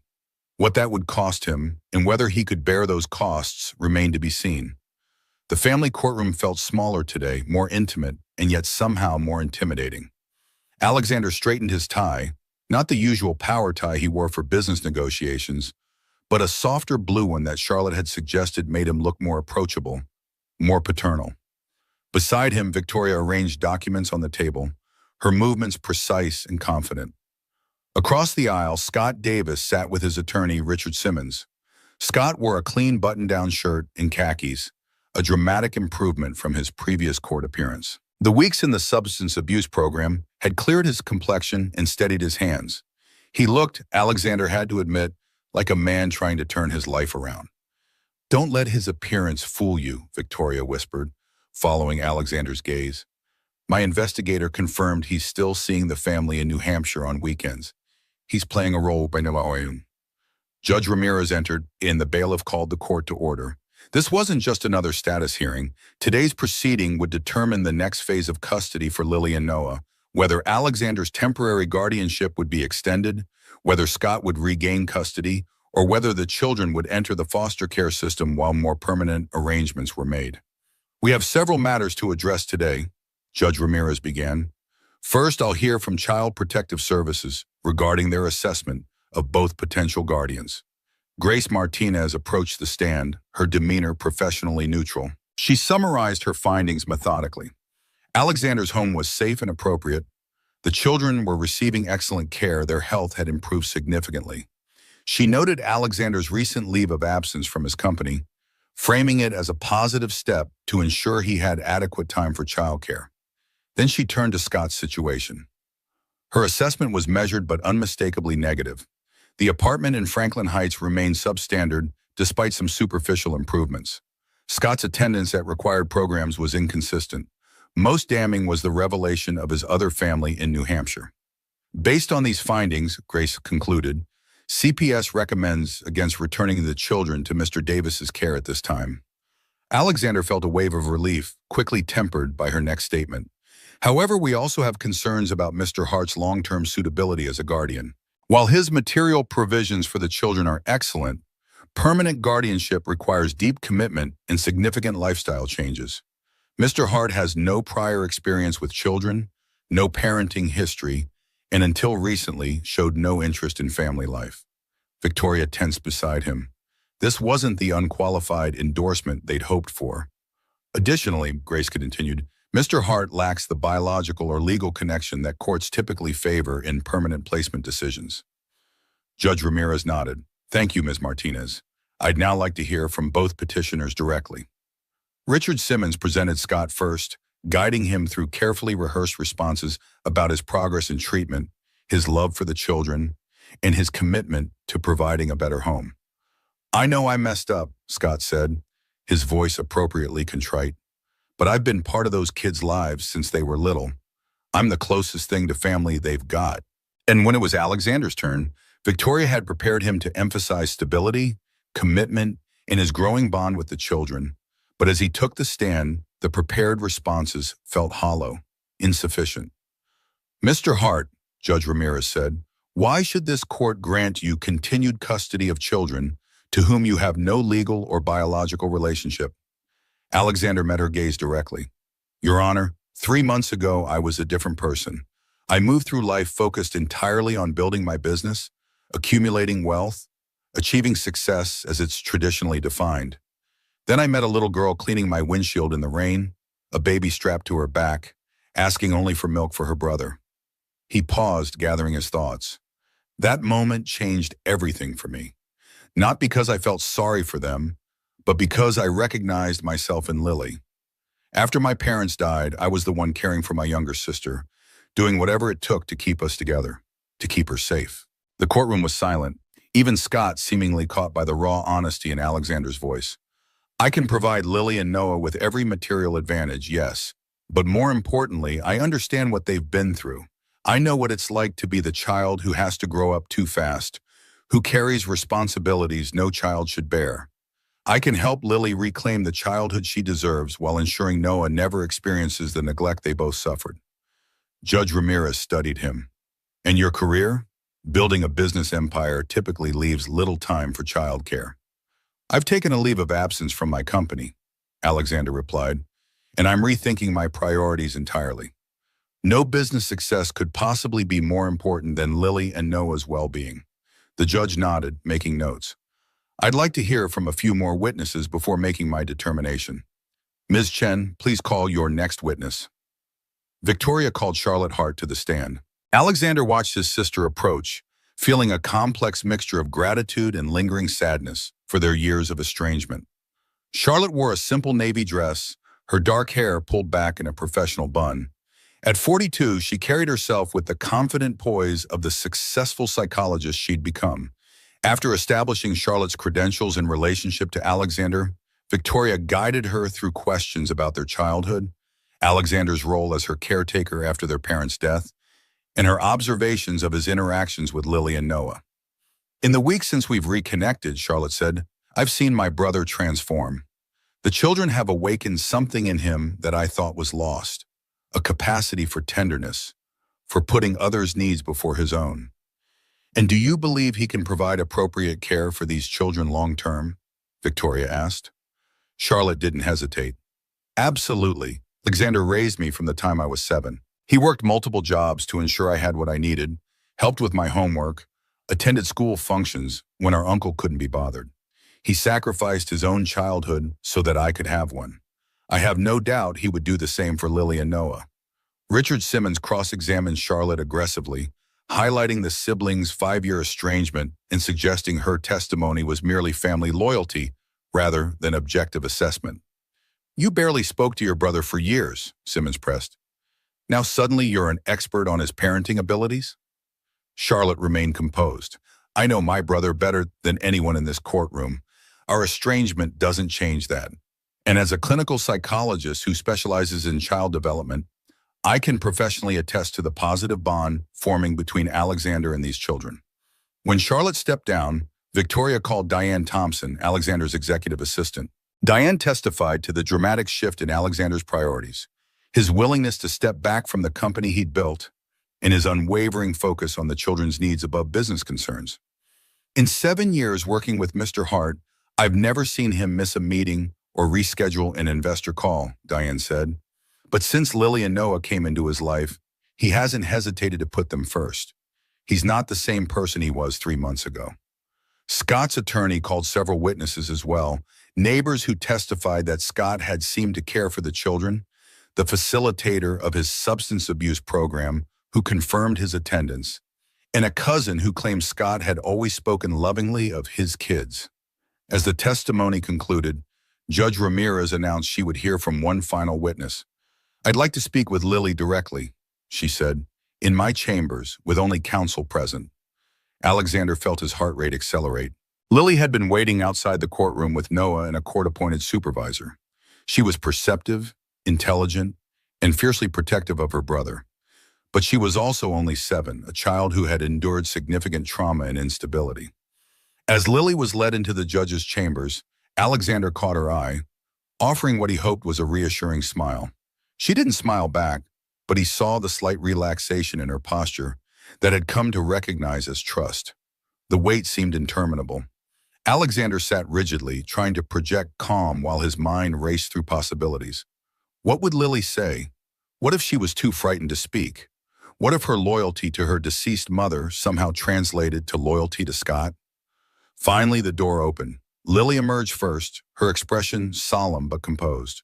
She walked straight to Alexander, standing close beside him without touching, her eyes fixed on Noah in the supervisor's arms. Judge Ramirez returned to the bench, her expression giving nothing away. I've heard substantial testimony today regarding both petitioners. I've reviewed the CPS reports, the character witnesses, and most importantly, I've spoken directly with Lily, who has shown remarkable clarity and maturity for a child her age. She paused, surveying the courtroom. Custody determinations are never simple, particularly in cases without clear biological or legal relationships. I must consider not only the current well-being of the children, but their long-term stability and emotional health. Alexander held his breath, acutely aware of Lily standing beside him, her small body tense with anticipation. Based on all evidence presented, I find that Mr. Davis has not demonstrated sufficient improvement or stability to resume care of the children at this time. His undisclosed relationship with another family, inconsistent program attendance, and continued substandard living conditions render him unsuitable as a guardian. Scott slumped in his chair, his facade of reformation crumbling. However, the judge continued, and Alexander felt his heart stutter, I also recognize that permanent custody decisions require careful consideration. While Mr. Hart has provided excellent care during this temporary period, the establishment of permanent guardianship is a significant legal step. She shuffled her papers, then looked directly at Alexander. Therefore, I am extending Mr. Hart's temporary guardianship for an additional 90 days, during which time CPS will continue to monitor the children's adjustment and Mr. Hart's parenting capacity. I am also ordering a comprehensive home study and psychological evaluation to inform a final determination on permanent guardianship. It wasn't the definitive victory Alexander had hoped for, but it wasn't a defeat either. 90 more days with the children, 90 days to prove he could be what they needed long-term. As they prepared to leave the courtroom, Scott suddenly lunged forward, his composed demeanor evaporating.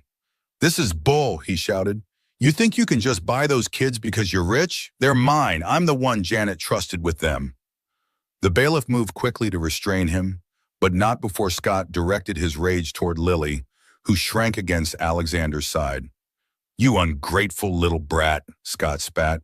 "After everything I did for you and your mother, you think he really cares about you? You're just his charity project." Alexander instinctively shielded Lily, pulling her closer as the bailiff escorted a still shouting Scott from the courtroom. The child was trembling against him, her face pressed into his suit jacket. "It's okay," Alexander murmured, crouching to her level. "He can't hurt you. You're safe." Lily nodded against his shoulder, not speaking but not pulling away either, a small but significant display of trust. Outside the courthouse, reporters had gathered, alerted to the high-profile custody case. Camera flashes erupted as Alexander emerged with Lily and Noah. Victoria quickly guided them toward the waiting car, shielding the children from the barrage of questions. "Mr. Hart, how does it feel to use your wealth to take children from their family? Is this a publicity stunt to soften your company's image? Scott Davis claims you've never cared about children before. What changed?" Alexander ignored the questions, focusing only on getting the children safely into the car. As the driver pulled away from the curb, he noticed Lily watching the reporters through the window, her expression troubled. "Those people don't know the truth," Alexander said gently. "They just want a story." Lily turned to him. "Why did Scott say those things? About me being ungrateful?"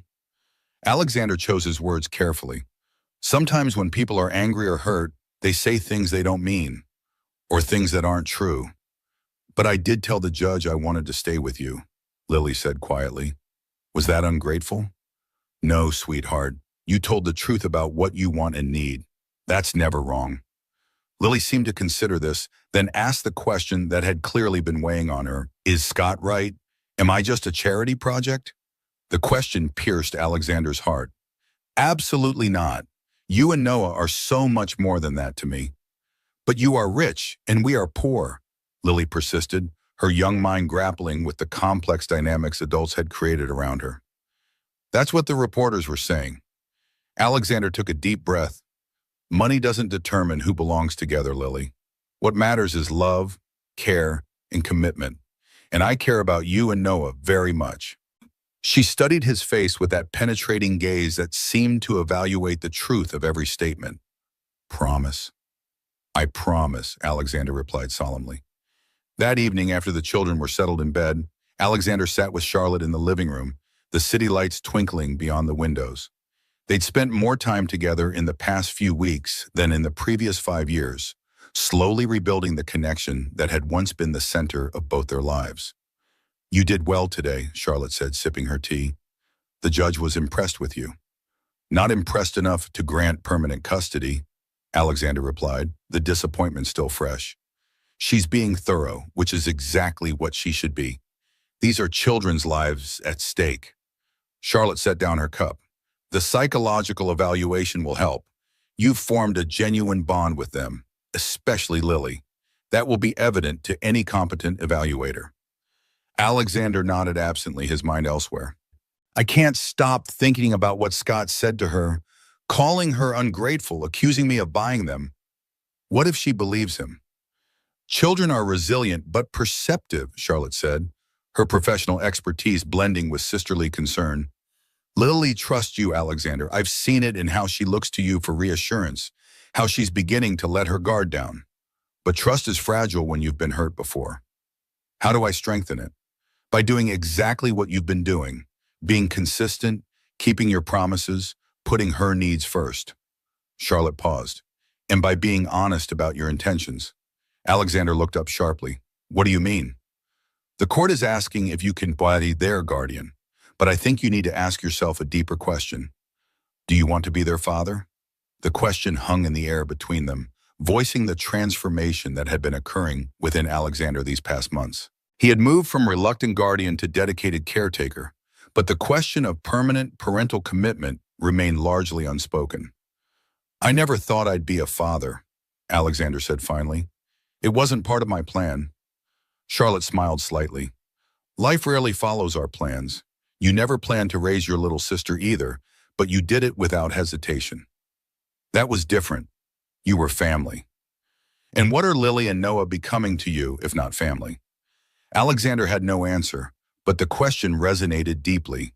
What had begun as an impulsive act of compassion had evolved into something profound and transformative. These children were reshaping his identity, his priorities, his very understanding of what mattered in life.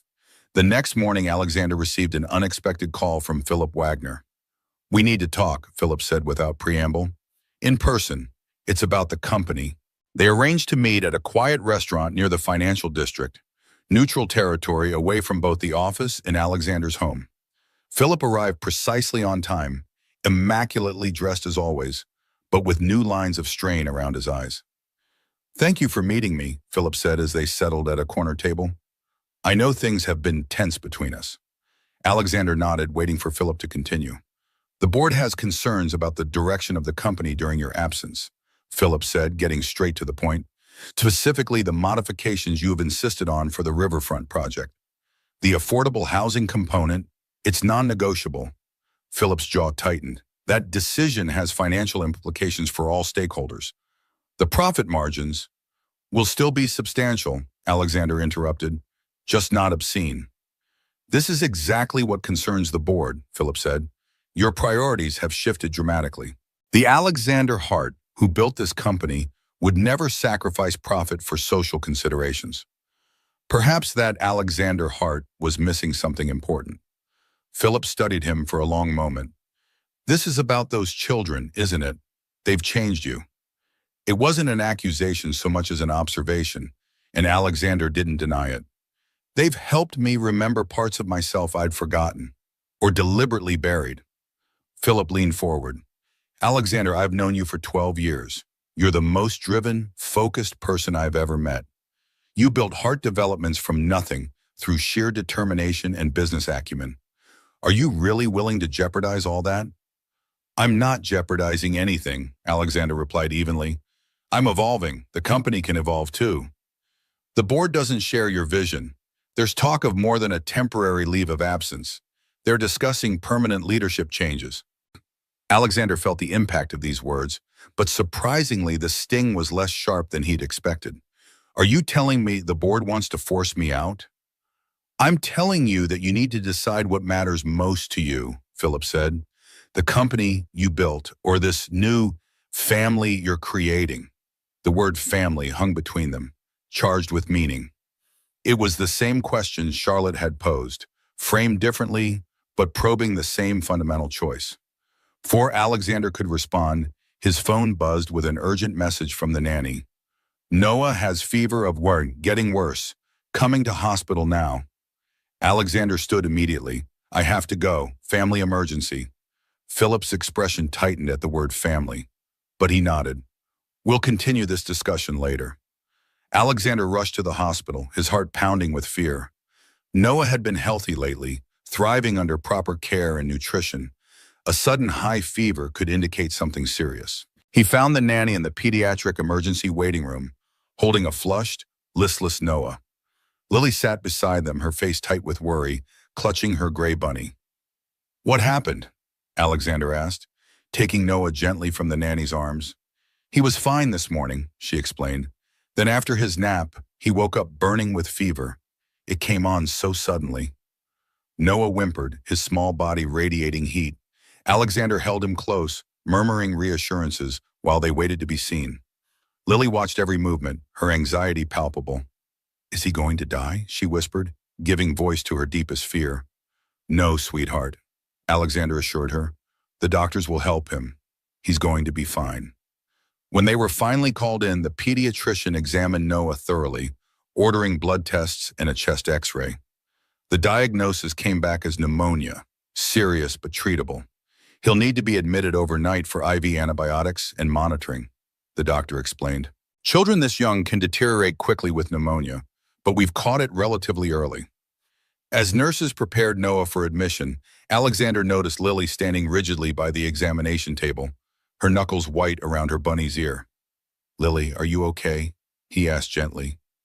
She nodded stiffly, but her breathing seemed shallow and rapid. Do you have your inhaler with you? She shook her head, panic flickering in her eyes. Alexander recognized an asthma attack beginning, likely triggered by stress and worry for Noah. He called for the doctor, who quickly provided a nebulizer treatment for Lily. As her breathing eased, Lily's composure crumbled. Tears streamed down her face silently. Years of practiced stoicism giving way to the overwhelming fear for her brother. Alexander crouched beside her chair, meeting her at eye level. It's okay to be scared, he said softly. I'm scared too, but we're going to get through this together. To his surprise, Lily leaned forward and wrapped her arms around his neck. The first time she had initiated physical contact. Alexander held her gently, feeling her small body shake with silent sobs. I don't want him to go away like Mom, she whispered against his shoulder. He won't, Alexander promised. Noah is getting the best care possible. And I'm not going anywhere either. We're staying right here with him. True to his word, Alexander stayed at the hospital all night, holding Noah when he was fussy, comforting Lily when she woke from nightmares in the reclining chair beside the bed. He fielded urgent calls from the office with calm assertions that family came first, responded to Victoria's updates about the case with brief acknowledgments, and focused entirely on the children's needs. By morning, Noah's fever had broken, and the pediatrician was optimistic about his recovery. As Alexander stood by the window, Noah finally sleeping peacefully in the hospital crib, his phone buzzed with a message from Philip. Board meeting scheduled for tomorrow. Final decision on leadership transition. Your presence requested. The timing couldn't have been worse. Noah would likely be discharged tomorrow, but would need careful monitoring at home. Lily was emotionally fragile after the scare, and the psychological evaluation for the custody case was scheduled for later in the week. As if sensing his turmoil, Lily appeared beside him, looking up with those perceptive eyes. Is it your work again? She asked, gesturing to the phone. Alexander nodded. Just some business that needs attention. Lily was quiet for a moment, then said, Scott used to say work was more important than us. That's why he was never home. The simple observation crystallized everything. In that moment, Alexander knew with absolute clarity what mattered most, what choice he would make. Nothing is more important than you and Noah, he said firmly. Nothing. He typed a quick response to Philip. Unable to attend. Family needs me. Make whatever decision you deem necessary. Then he put the phone away and turned his full attention back to the children. His children, he realized with sudden certainty. Whatever legal terminology the courts might use, whatever obstacles remained in the formal process. In his heart, the decision was already made. These children were his family now. Everything else was secondary. The morning of the final custody hearing dawned clear and bright, sunlight streaming through the windows of the apartment Alexander had purchased 2 weeks earlier. It wasn't the penthouse. That sleek monument to success and solitude had been sold, another tie to his former life severed. This new home, a spacious 3-bedroom with a small garden terrace, was in a family-friendly neighborhood near good schools and parks. The walls, once pristine white, now displayed Lily's artwork, family photos, and the height chart tracking Noah's growth. Alexander adjusted his tie in the hallway mirror, catching sight of Lily behind him. She wore a simple blue dress Charlotte had helped select, her hair in neat braids fastened with matching ribbons. In the months since she'd first appeared at his car window, the haunted look in her eyes had gradually softened. She wasn't carefree, perhaps she never would be entirely, but the constant vigilance had eased. "Are you ready?" Alexander asked gently. Lily nodded, though her fingers worked nervously at the ear of her ever-present gray bunny. "Is Scott going to be there?" "I don't know," Alexander answered honestly. "But if he is, you don't have to talk to him or even look at him. Victoria and I will be with you the entire time." Charlotte emerged from Noah's room, the toddler freshly changed and dressed in a button-up shirt and tiny khaki pants that made him look like a miniature businessman. At 14 months, he was thriving, babbling, taking his first tentative steps, his cheeks full and rosy with health. "The boy wonder is ready," Charlotte announced, passing Noah to Alexander. "And I've packed enough supplies in the diaper bag to survive a minor apocalypse." Alexander smiled gratefully at his sister. Their reconciliation had been one of the unexpected blessings of this journey, a healing of old wounds neither had realized were still so raw. Charlotte had become not just a supportive presence for Alexander, but a loving aunt to the children, her background in child psychology proving invaluable during the transition. The drive to the courthouse was quiet, each adult lost in thought, the children blissfully unaware of the significance of the day. The past 90 days of extended temporary custody had passed in a blur of milestones both large and small. Noah's first steps, Lily's improved grades, the family therapy sessions that slowly helped both children process their grief and trauma. Alexander had used the time to create a new life framework, one built around the children's needs rather than corporate ambition. The Board of Heart Developments had ultimately decided against removing him as CEO, instead creating a co-leadership structure that allowed him a more balanced schedule. The Riverfront project had broken ground with its affordable housing component intact, a compromise that had initially seemed impossible. Victoria was waiting on the courthouse steps, her expression cautiously optimistic. "Good news," she said as they approached. "Scott Davis hasn't arrived, and his attorney filed a notice yesterday indicating he may not appear." Alexander felt a wave of relief. The psychological evaluation and home study had both been overwhelmingly positive, but Scott's unpredictable nature remained a wild card. "Is that unusual?" he asked. "It could mean several things," Victoria replied carefully, mindful of Lily's attentive presence. "We'll know more inside." The courtroom was less crowded than previous hearings, the media interest having waned as the case dragged on. Judge Ramirez entered promptly, her expression neutral as she reviewed the files before her. "I see Mr. Davis and his counsel are not present," she noted. "Ms. Chen, do you have any information regarding their absence?" Victoria stood. "Your Honor, we received notice yesterday that Mr. Davis may not attend. We have no further information about his intentions." The judge nodded. "Very well. Before we proceed, there is a matter that requires attention. The court has received a letter from Mr. Davis." She held up an envelope. "It was delivered yesterday afternoon." Alexander tensed, his arm instinctively tightening around Noah. What new tactic was this?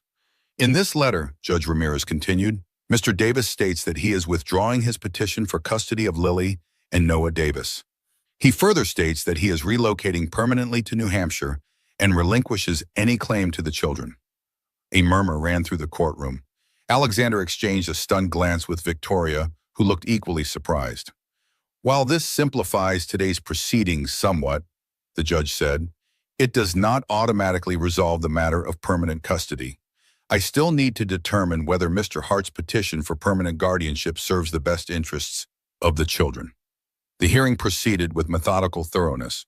The court-appointed psychologist testified about the children's strong attachment to Alexander, Lily's improved emotional regulation, and Noah's secure development. The home study evaluator praised the new living arrangements, the stable routine Alexander had established, and the support network he had built. Grace Martinez from CPS offered her final assessment.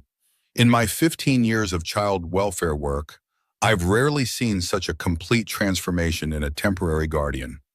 Mr. Hart has not only provided excellent material care, but has fundamentally reorganized his life around these children's needs.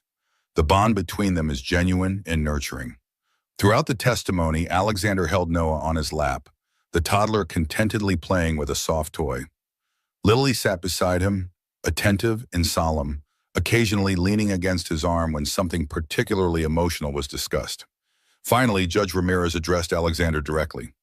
Mr. Hart, when you first appeared in my courtroom 6 months ago, I had significant reservations about placing these children in your care. You had no experience with children, a demanding career that consumed your life, and no apparent reason to take on such responsibility beyond an impulse of compassion. She paused, studying him over her reading glasses. Today, I see a different man before me. The reports are unanimously positive. Your commitment has been demonstrated not through words, but through significant life changes and consistent care. However, before I make my final determination, I have one question. Alexander nodded, ready for whatever she might ask. This began as temporary guardianship in an emergency situation, Judge Ramirez said. But permanent guardianship is, as the name suggests, permanent. It is a lifetime commitment to these children. Are you fully prepared for that responsibility? Alexander didn't hesitate. Your Honor, when Lily first approached my car that rainy morning, asking only for milk for her brother, something fundamental changed in me. These past 6 months have been the most challenging and the most rewarding of my life. I cannot imagine my future without Lily and Noah in it. He glanced down at the children beside him. I came into their lives by chance, but I choose to remain by choice, every day, in every decision I make. I am fully committed to being whatever they need for as long as they need it. Judge Ramirez nodded, making a note in her file. I have one more witness I'd like to hear from. She looked directly at Lily. Would you be willing to answer a few questions for me, young lady? Lily tensed but nodded bravely. You can stay right where you are, the judge said kindly. I just want to know how you're feeling about living with Mr. Hart. Lily glanced up at Alexander, then back at the judge. It's good, she said simply. Noah is happy. He has his own room with stars on the ceiling. And what about you? Are you happy too? Lily considered this carefully, as she did all important questions. I don't have to be the grown-up anymore, she said finally. Alexander says that's his job now. And do you feel safe with him? Yes, no hesitation this time. He doesn't break promises, and he comes to my school plays even when he has important work meetings. Judge Ramirez smiled slightly. That does sound important. One last question, Lily. If you could choose where you and Noah will live from now on, what would you choose? Lily sat up straighter, her voice suddenly stronger. With Alexander and Charlotte, they're our family now. Alexander felt his throat tighten with emotion. It was the first time Lily had verbalized this concept of family so directly, so definitively. Judge Ramirez thanked Lily, then reviewed her notes one final time. The courtroom was silent except for Noah's occasional happy babble as he played with his toy. Having reviewed all evidence and testimony in this case, Judge Ramirez began, I find that the best interests of the minor children, Lily and Noah Davis, will be served by granting permanent legal guardianship to Alexander Hart. The words washed over Alexander like a wave, relief and joy mingling with the sobering weight of responsibility now officially, permanently his. Mr. Hart, the judge continued, the court entrusts these children to your care with the expectation that you will continue to provide the stable, nurturing environment they deserve. The legal documents will be prepared for your signature immediately. As they left the courtroom, Lily looked up at Alexander. What happens now? She asked. Now we go home, Alexander replied simply. Together. Outside the courthouse, as Victoria discussed final paperwork details, Alexander noticed a familiar figure standing near the parking lot. Scott Davis. He was alone, watching from a distance, his expression unreadable. Wait here with Charlotte, Alexander told Lily, handing Noah to his sister. I'll be right back. He approached Scott cautiously, unsure of his intentions. Up close, Scott looked both better and worse than at their last encounter. Cleaner, steadier, but with the haunted eyes of a man confronting his failures. I didn't expect to see you here, Alexander said neutrally. Scott shrugged. Wanted to see them one last time. Didn't want to mess up the hearing by showing up inside. Your letter to the judge, was it true? You're moving to New Hampshire permanently? Yeah, got a job offer there, chance to start over with my other... Scott trailed off, seemingly unable to say family. Look, I know I messed up. With Janet, with the kids, with everything. I'm not good for them. Never was, really. Alexander studied the man who had been the source of so much fear and pain for Lily and Noah. It would be easy to hate him, to dismiss him as simply monstrous. But the reality, as always, was more complex. Why did you fight so hard for custody if you knew that? Alexander asked. Scott looked away. Pride at first, then the benefits money, and maybe some part of me thought I could do better, be better. He scuffed his shoe against the pavement. But seeing them with you, they look good, healthy. The kid actually smiles now. Lily, Alexander corrected firmly. Her name is Lily, not the kid. Scott nodded. Right, Lily. He hesitated. Can I see them? Just to say goodbye? Alexander considered the request carefully. His instinct was to refuse, to protect the children from any further interaction with the man who had neglected them. But he also recognized that clean breaks and proper goodbyes had value. That's up to Lily, he decided. If she wants to speak with you, she can. If not, you need to respect that. He returned to where Charlotte waited with the children and quietly explained the situation to Lily. She listened solemnly, then asked, Do I have to? No, Alexander assured her. It's completely your choice. Lily thought for a long moment, then nodded. I'll say goodbye, but I want you to come with me. Alexander held her hand as they walked over to Scott, Noah remaining safely with Charlotte. Scott straightened as they approached, making a visible effort to appear composed. Hey, Lee, he began, then stopped, uncertain how to continue. Hello? Lily replied formally, half hidden behind Alexander's leg. Scott crouched to her level, maintaining a respectful distance. You look good, kid. Real good. Lily nodded but didn't speak. I'm moving away, Scott continued awkwardly. Going to New Hampshire for a fresh start.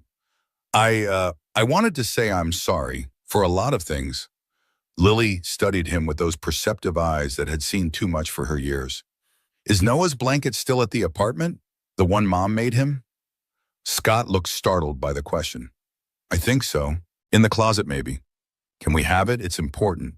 Yeah, sure, I can drop it off somewhere before I leave town. Alexander provided his address, watching the interaction carefully.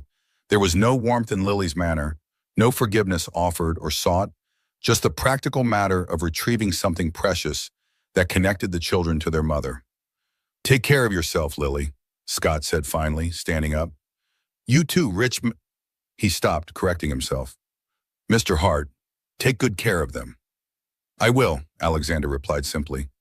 As Scott walked away, Lily remained silent, her expression thoughtful rather than upset. When they rejoined Charlotte and Noah, she didn't mention the interaction, instead asking if they could get ice cream on the way home. It was a week later when the package arrived, a small, battered cardboard box addressed to Lily and Noah. Inside was the promised baby blanket, faded but clean, with Noah's name embroidered in one corner. Also included was a small photo album containing pictures of Janet, the children's mother, from happier times before her illness. Lily sat cross-legged on the living room floor, turning the pages slowly, showing each photo to Noah. That's Mom, she explained patiently. She loved us very much. Alexander sat nearby, giving them space while remaining available if needed. Charlotte had helped him understand the importance of honoring the children's birth family, of ensuring they maintained connections to their past even as they built a new future. That evening, after both children were asleep, Alexander sat on the terrace with Charlotte, sharing a quiet moment before she returned to her own apartment nearby. You know what today is? Charlotte asked, sipping her tea. Alexander shook his head. 6 months exactly since you met them. Half a year since Lily cleaned your windshield and asked for milk for Noah. Alexander hadn't realized the significance of the date, but now that Charlotte mentioned it, He was struck by how much had changed in such a relatively short time. 6 months ago, he had been a different person living a different life, focused on accumulation and achievement rather than connection and care. It feels like both forever and no time at all, he admitted. Charlotte smiled. That's parenting for you, days that feel eternal and years that vanish in a blink. I never thought I'd be a parent, Alexander said, the words still new on his tongue despite the legal permanence now established. After everything with Uncle Frank, I was so determined to be nothing like him, to be completely self-sufficient, never needing anyone. And yet you raised me, Charlotte pointed out. You were parenting long before you recognized it as such. Alexander nodded, acknowledging the truth in her observation. I was so focused on giving you what Uncle Frank couldn't or wouldn't provide that I never really processed what I was missing myself. And now I understand what I was building in all those years wasn't what I truly needed. Alexander gazed through the window at the dimly lit hallway leading to the children's rooms. The penthouse, the company, the wealth, they were just elaborate distractions from what I really wanted. Which was? This, Alexander said simply, family, connection, purpose beyond accumulation. Charlotte reached over and squeezed his hand. You've built something remarkable, Alexander. Not just your business, but this new life. These children are flourishing because of you. Because of us, he corrected. I couldn't have done this without you. The following morning, Alexander took a rare day off work. The co-CEO arrangement had proven surprisingly effective, allowing him to maintain strategic oversight while delegating day-to-day operations. The Riverfront project was proceeding with its affordable housing component intact, a model that was generating positive press and community goodwill. He had planned a special day to mark 6 months together and to celebrate the court's permanent guardianship decision. After breakfast, he presented Lily and Noah with wrapped packages. What is it? Lily asked, carefully untying the ribbon rather than tearing the paper. Open it and see, Alexander encouraged. Inside was a custom-made book titled Our Family Story.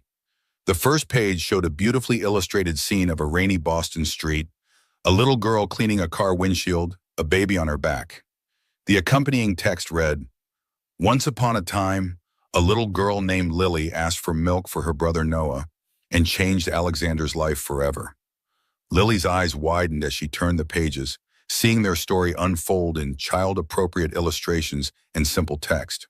The book acknowledged the sad parts, their mother's illness and death, the difficult time with Scott, but focused primarily on their journey together, culminating in the courthouse scene in their new home.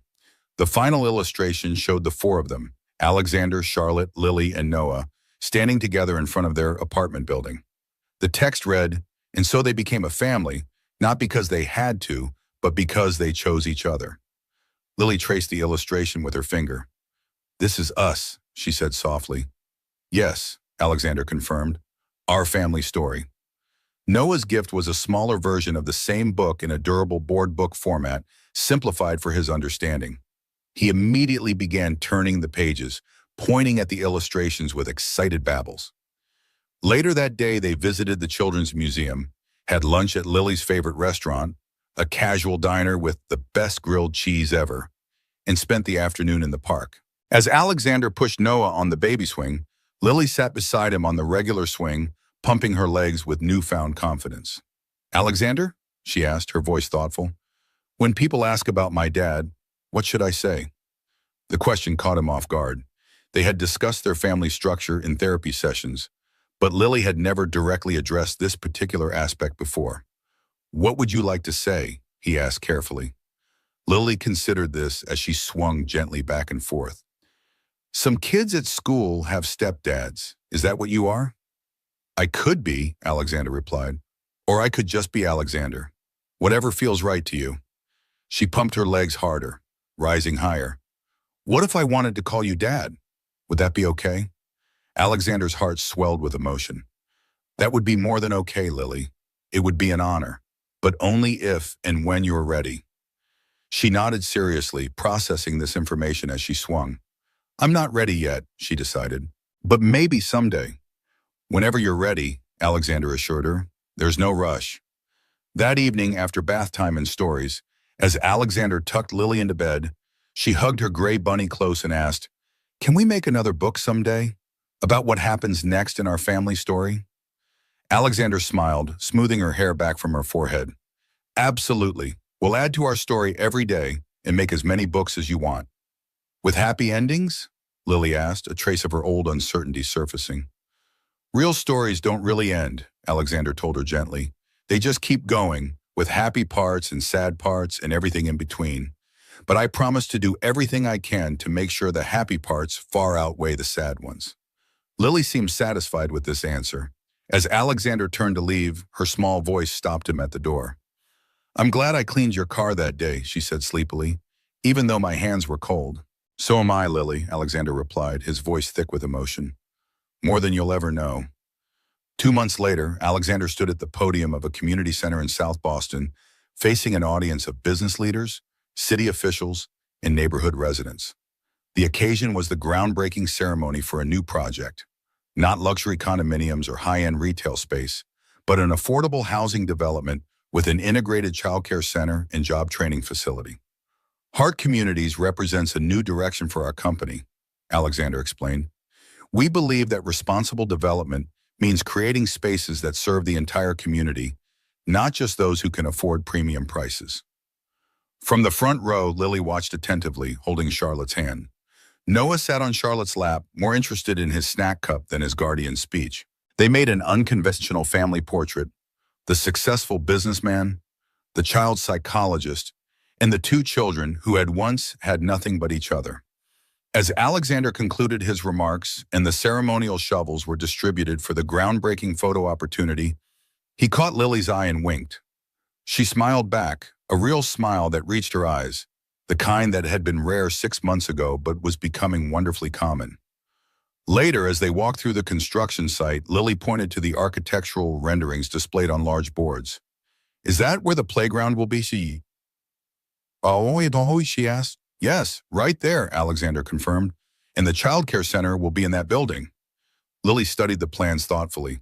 "So moms can work while their kids are safe?" "Exactly. And there will be apartments upstairs where families can live affordably. Like where we used to live, but nicer?" "Much nicer," Alexander assured her. "With proper heating and no leaky roofs." Lily nodded approvingly. "That's good. Kids should have safe places."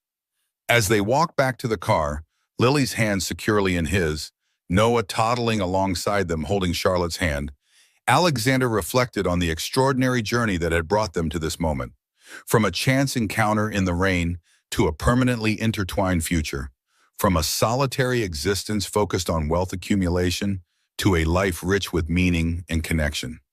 The milk for Noah had been just the beginning, the catalyst for a transformation none of them could have predicted.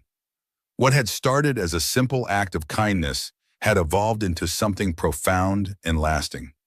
A family forged not by obligation or blood, but by choice and love. And in the end, that made it all the stronger.